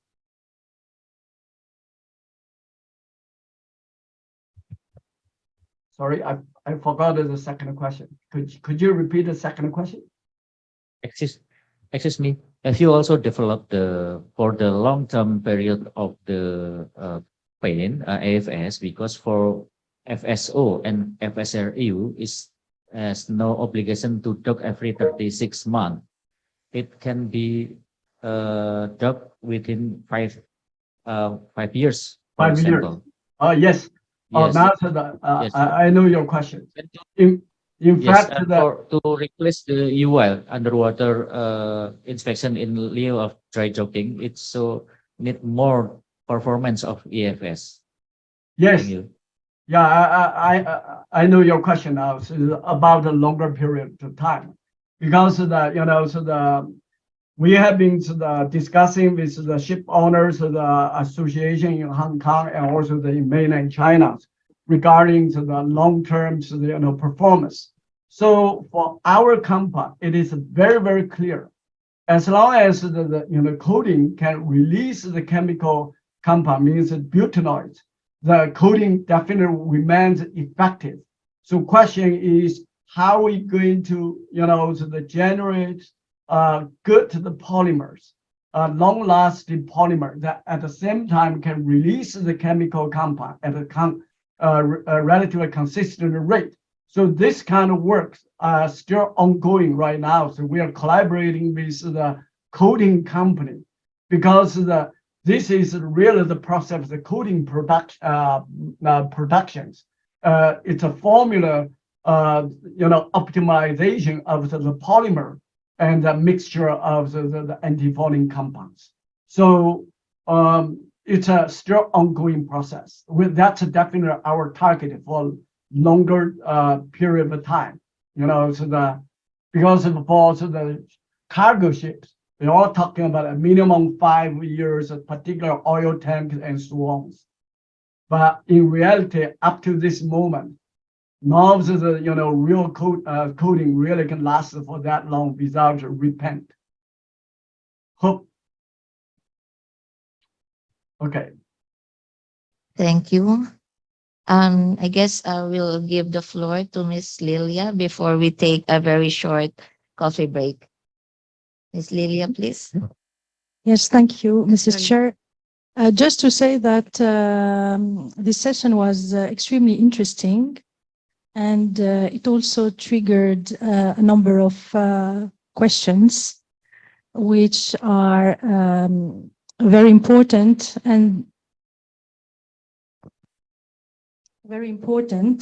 because they were around biofouling management.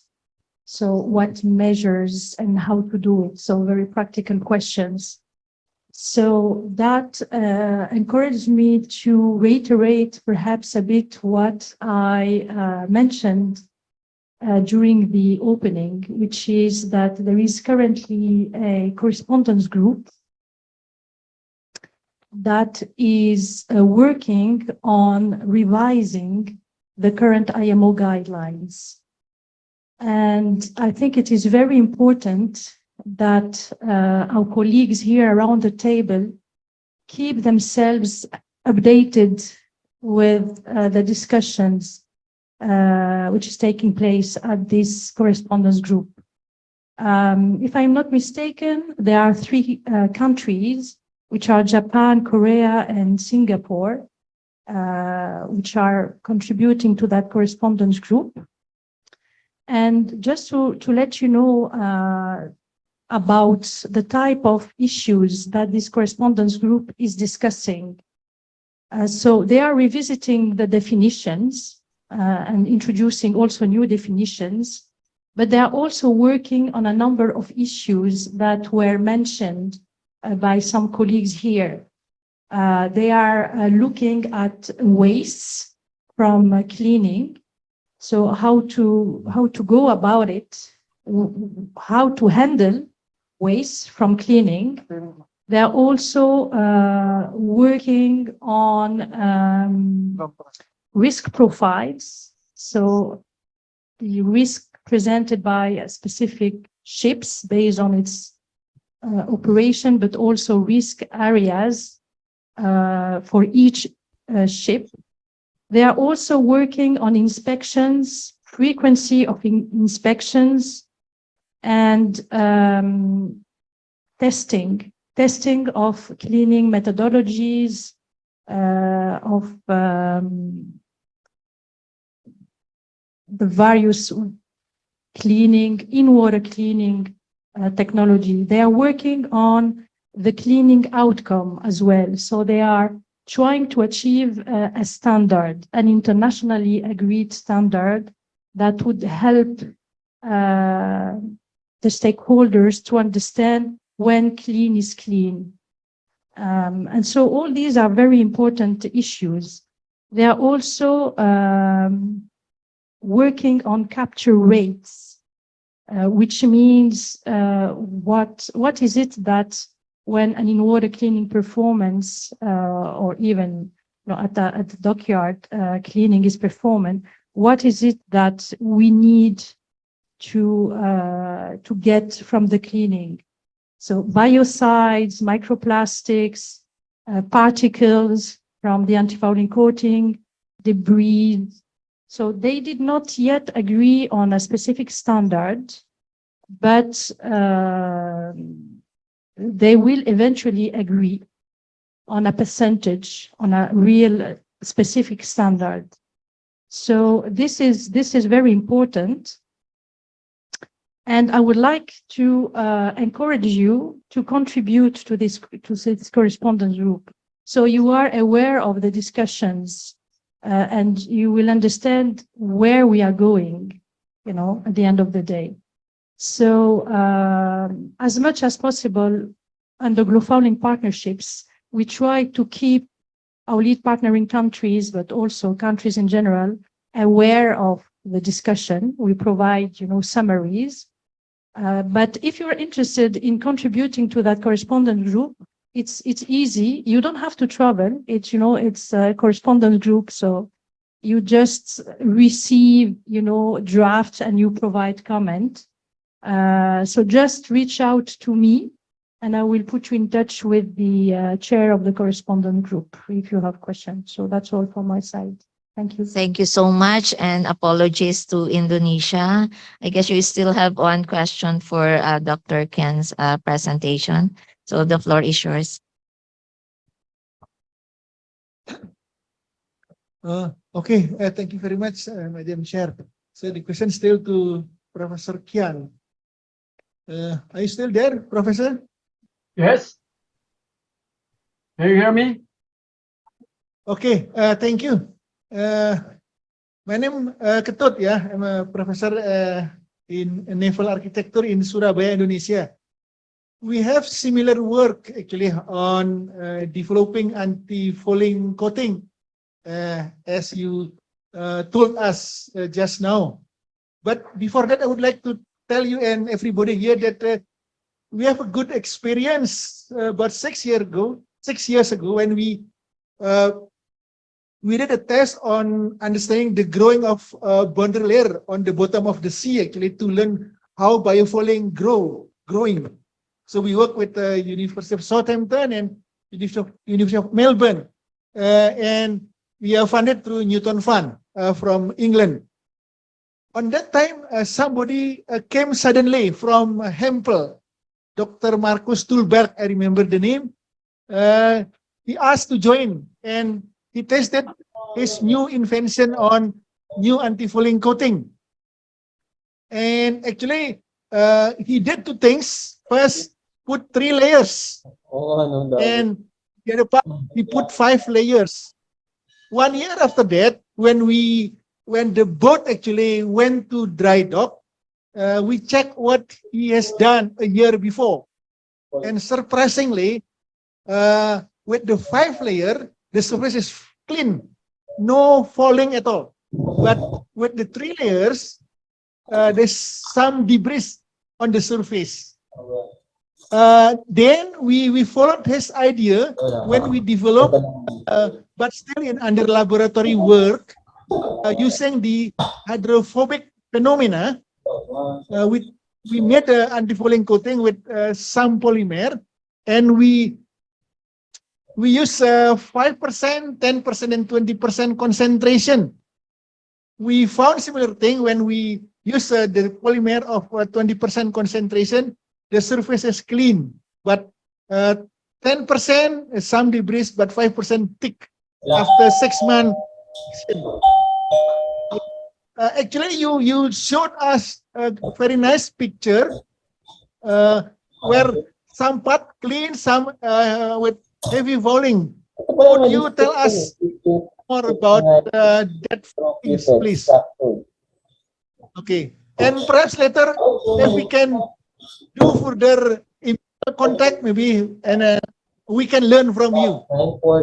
Okay, thank you. There is a background noise, so your actual last few words are lost. So, you hear a noise? There's a background noise. Okay, now can you hear me? Yes. Okay. Maybe can repeat the last part of the intervention. Yeah, just the last sentence.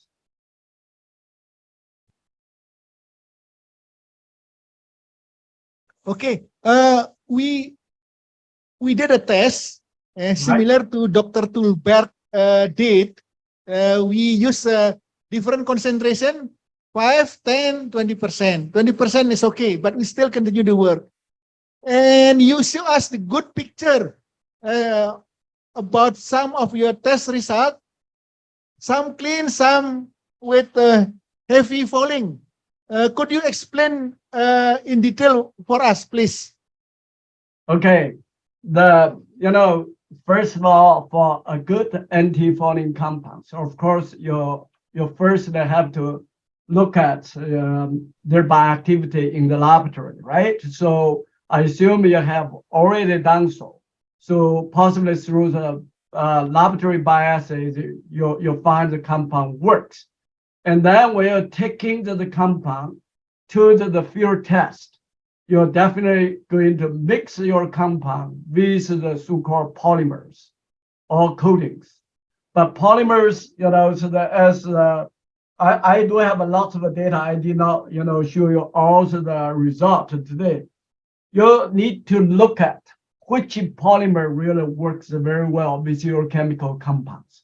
Because the compound you're talking about, say 20% works, 5%, 10% did not work.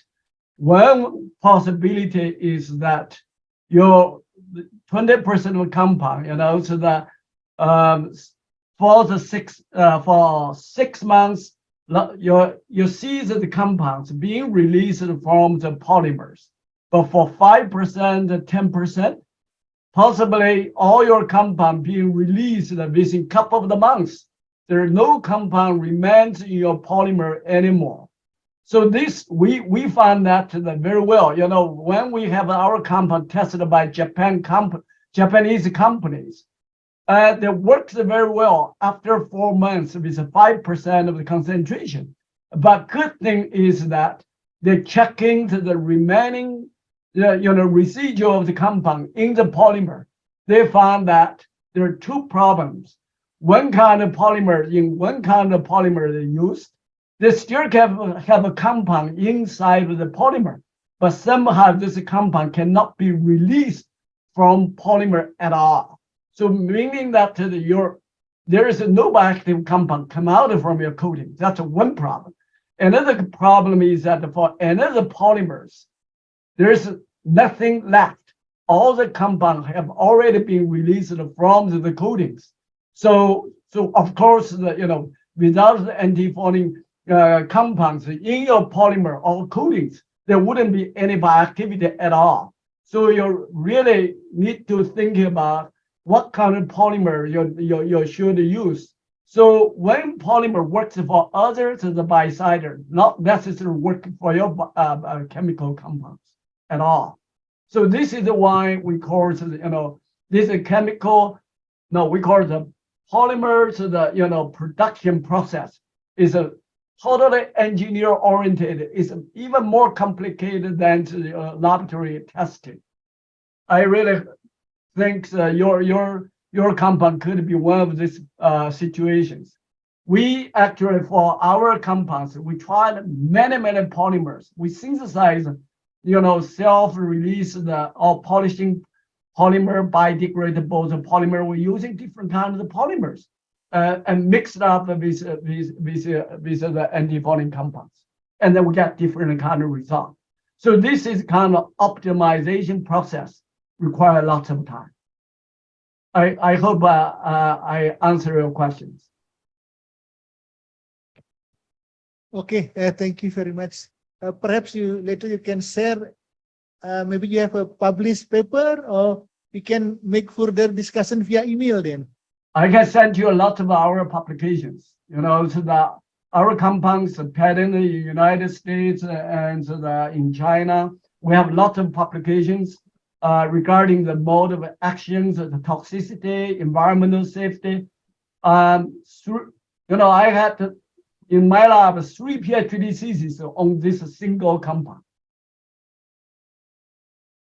Okay, thank you. Yeah, sure. Thank you. Thank you very much, Indonesia, and thank you very much, Dr. Ken.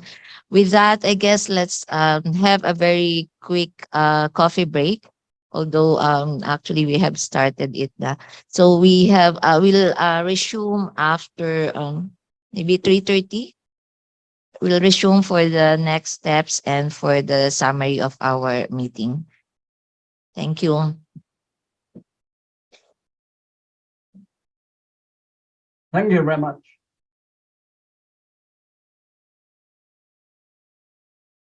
And in today's meeting.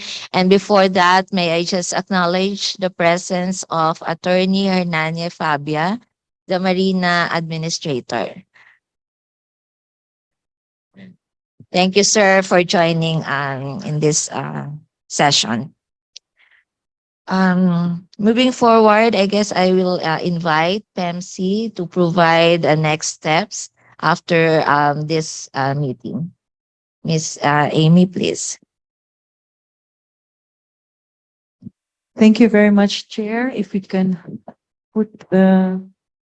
Okay, so we captured your comments on the draft regional strategy on a table, but we have some more notes as well that incorporates it, and we will be providing it to many of you. But this table is already up on the Google Drive, where we put many of the materials on the PowerPoint presentations. So if you could just scroll up quickly. I'm not going to recite all the comments, but just so you have all your names there and that we have captured. And thank you very much for all your feedback on the presentation. We know that some countries have supported and expressed their endorsement on the regional strategy, while others have made specific comments. So we will note those. And actually, while we have captured this on the table, Dr. Shin is already incorporated it in the draft strategy.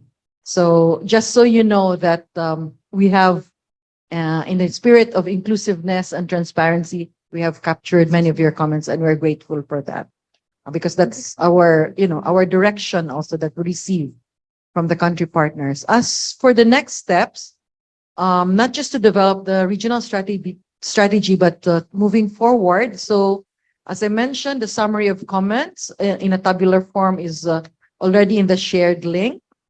And then, as discussed earlier, we are waiting for more feedback, if there are any, on the draft strategy. And we put here 7th December 2022. I hope that's okay. And then the draft meeting proceedings, we will send a draft by the 7th of December for your comment and feedback. And we aim to circulate the final proceedings by 12th December 2022, just before it gets hectic with holiday preparations.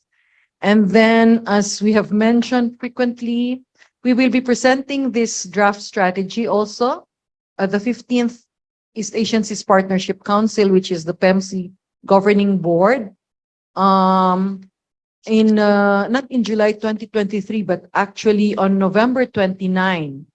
And we hope that it will be endorsed formally by July 2023.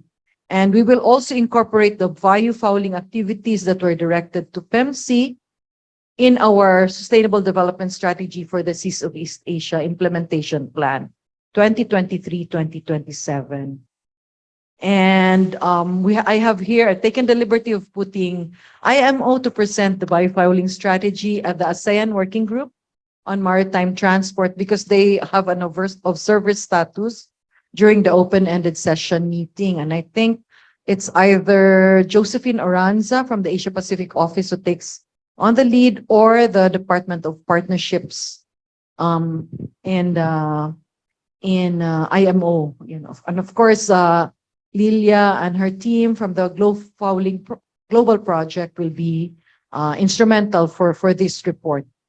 And then finally, and most importantly, it would be good if, particularly for our lead partnering countries, to table this also as a formal agenda in the ASEAN Working Group on Maritime Transport, and we can support you in developing this sort of proposal, this agenda item. And because it's separate, there is an open-ended process where observers such as IMO can present, but this is more information sharing only. And then there is the lead partnering countries who can actually table this in their closed door. It's the members only working group. So those are the immediate next steps that we see between now and hopefully first, second quarter of 2023. Thank you very much. Thank you very much, PEMC. At this point, I would like to invite country representatives if you have last minute recommendations, suggestions, or feedback on the summary and on the next steps presented by PEMC.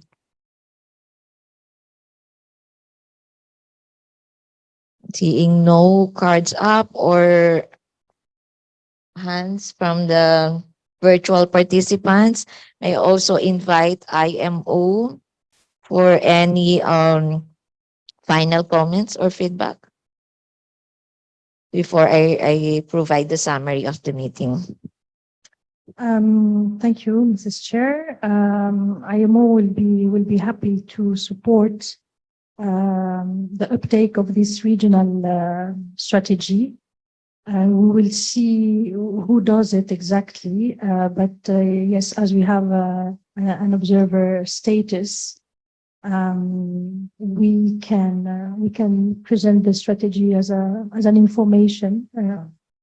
Could take the form of an information document. We're happy to do this. Thank you. Thank you very much, Ms. Lilia of IMO. Again, any other concerns that the country representatives would like to raise before I provide the summary and wrap this meeting? So I don't see anyone interested to raise any other concerns. So allow me to provide a very brief summary of our meeting, two-day meeting. So yesterday, I have a very long summary on what transpired during the meeting. The meeting was provided updates from the global regional, and national level. So we have taken note of all the presentations from IMO, from PEMC as our regional coordinating organization, and from all the presentations of each of the member countries present here. Today, we have seen the presentation of the draft regional strategy and all the comments provided by the country representatives from our non-country members that are already noted by the Secretariat and will be included in the revision of the draft strategy as well as the next steps to push this strategy forward.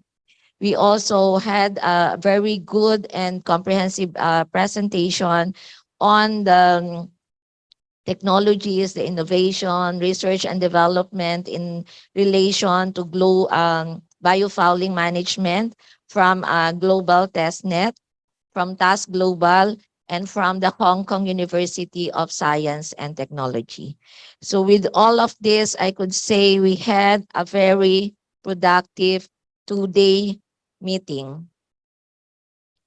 So before, with all that has been said during these 2-day activities, may I call and invite Indonesia, who is the vice chair of this meeting and would be the next chair of the regional task force for a closing message.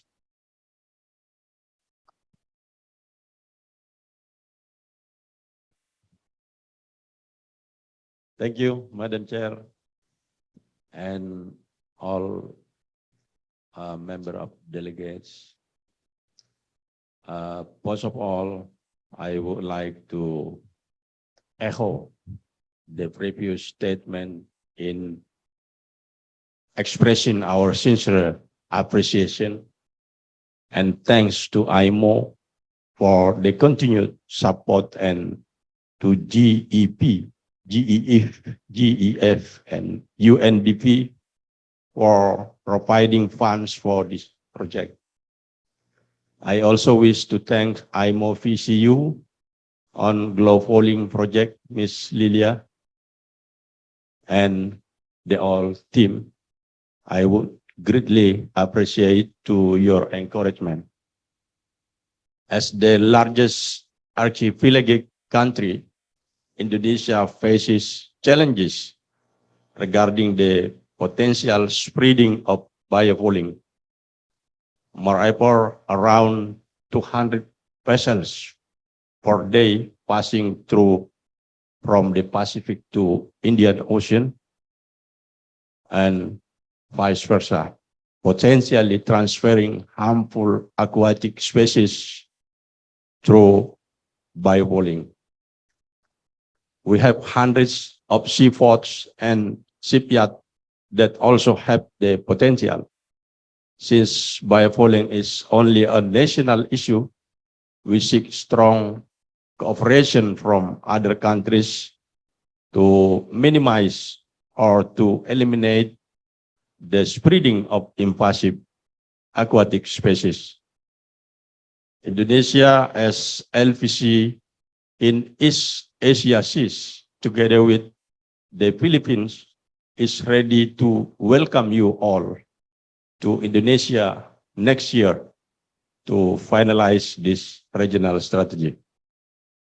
Then, especially to PEMC, Marina Philippines, Mrs. Amy, and Mrs. Sonia, and all the teams, thank you for hosting such a successful meeting until today. And also, especially many thanks for last night's event to make all very happy to have a dance. You have made this meeting very organized and well prepared. Thank you. Salamat maraming po. Thank you so much, Indonesia. May we request and invite PEMC for a closing statement.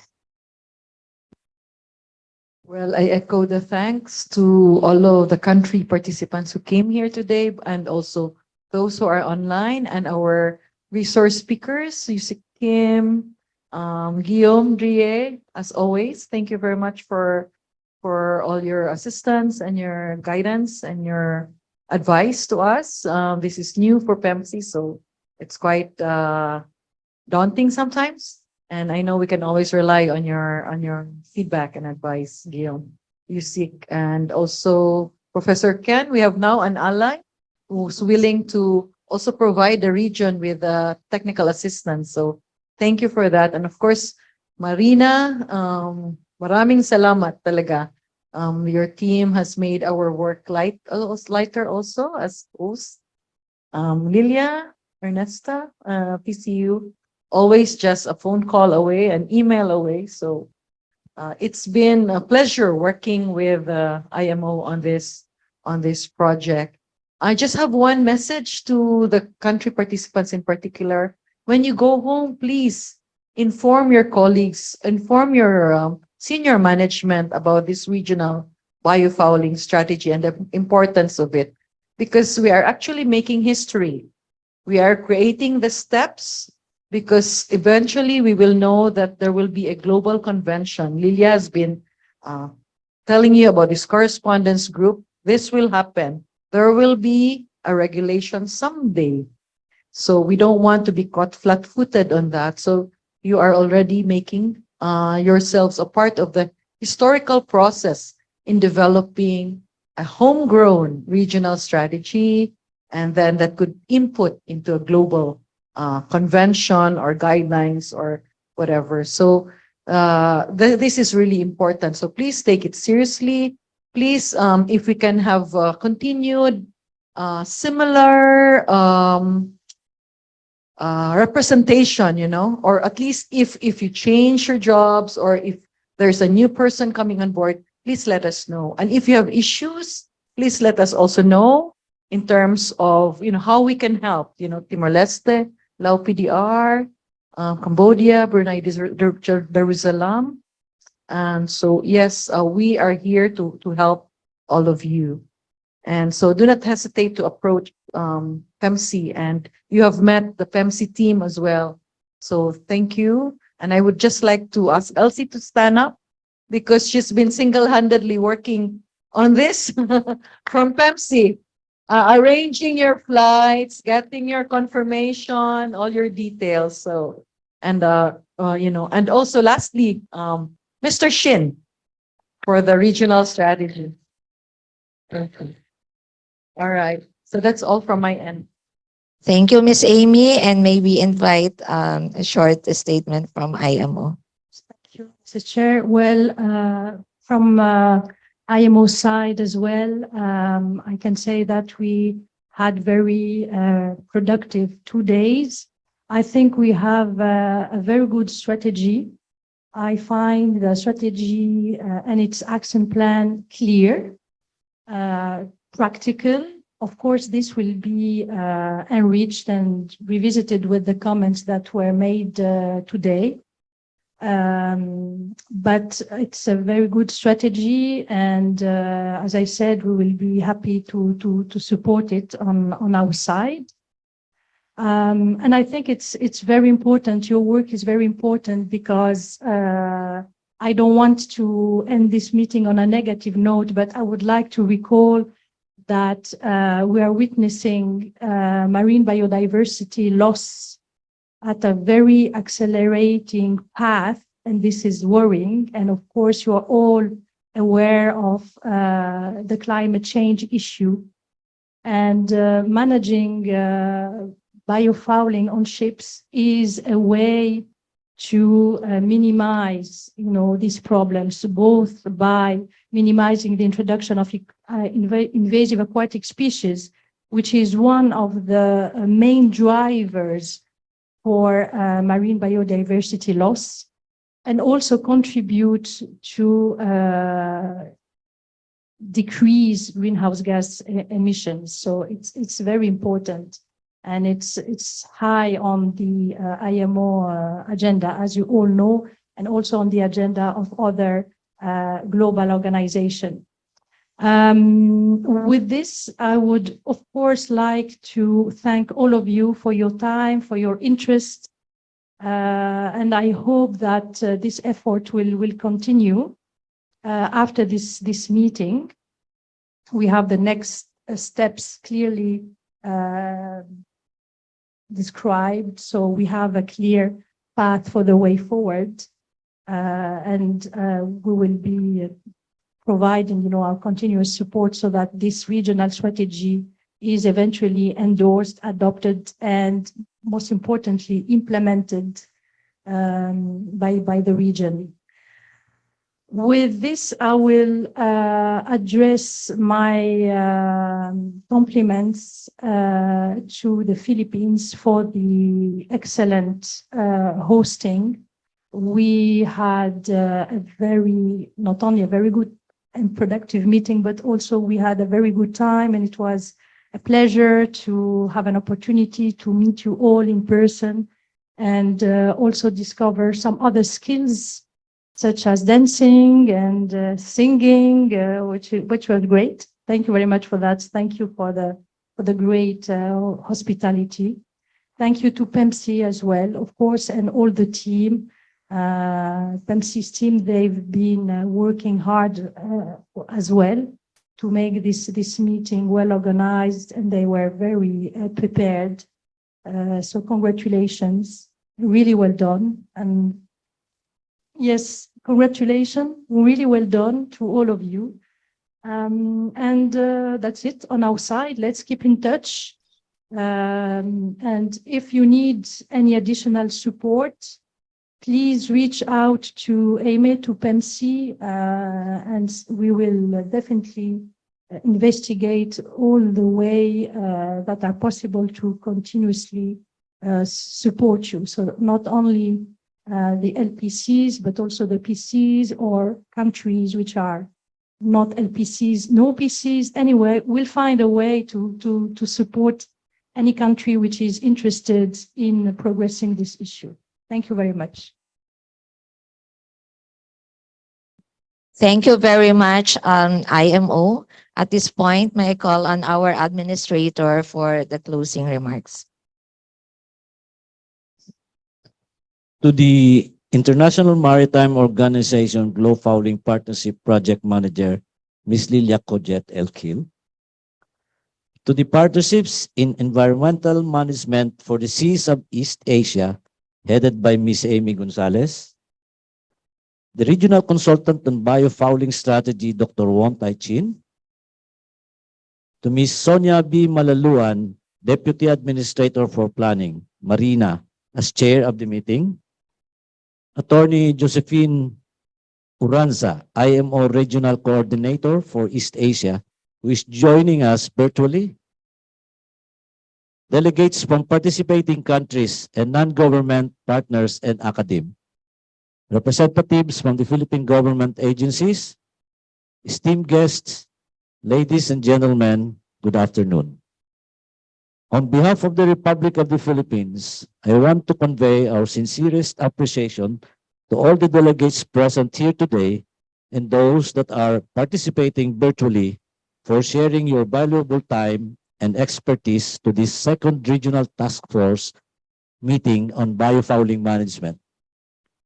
I was informed that it has been a productive discussion as the meeting became an avenue for other country partners to be introduced to the Biofouling Partnerships Project, where the Philippines and Indonesia are a lead partnering countries. Likewise, you have learned the current status, efforts, and initiatives of each participating countries in relation to biofouling management and set these experiences as an example to develop our respective maritime strategies. Also, non-government partners were also generous in sharing recent biofouling management related to developments on the sectors of industry and research. Today, we had the opportunity to present and discuss in length the regional strategy in biofouling management for finalization and adoption. I'm optimistic that we at this regional task force are committed to work collaboratively to effectively address biofouling, not just in our respective countries, but also for the whole region. With this, I would like to express my thanks to the International Maritime Organization, the Glofouling team, Ms. Lilia Cojet Elkil, for their support to the Philippines and Indonesia lead partnering countries of the Glofouling project. To Ms. Amy Gonzalez and the whole PEMC team, I also express my appreciation for co-organizing this 3-day meeting with Marina. Lastly, allow me to commend the overseas shipping services of Marina for their hard work for the successful conduct of this undertaking. It is indeed very challenging to organize a hybrid meeting as well as going through additional travel requirements to and from the Philippines. Yet, it is admirable to know how much support and effort has been exerted and received from each and every one of you to make this meeting meaningful and fruitful. I know you have another activity scheduled tomorrow, that is a field trip to a shipyard, and I hope you will have a good look at one of the shipyards in the Philippines and observe how hull cleaning is being undertaken. Taking note, however, the Philippines has not issued any regulation to implement the IMO biofouling guidelines. Once again, thank you and congratulations everyone, and wishing you all a safe journey back home.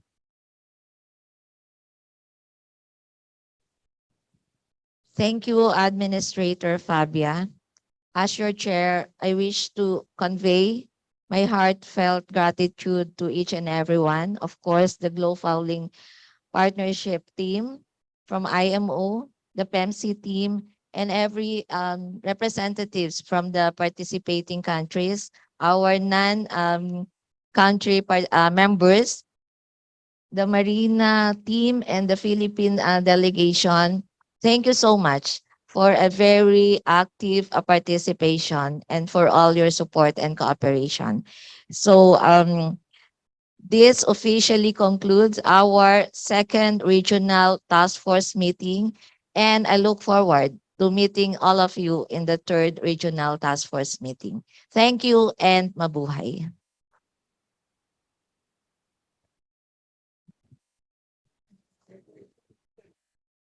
Intervention.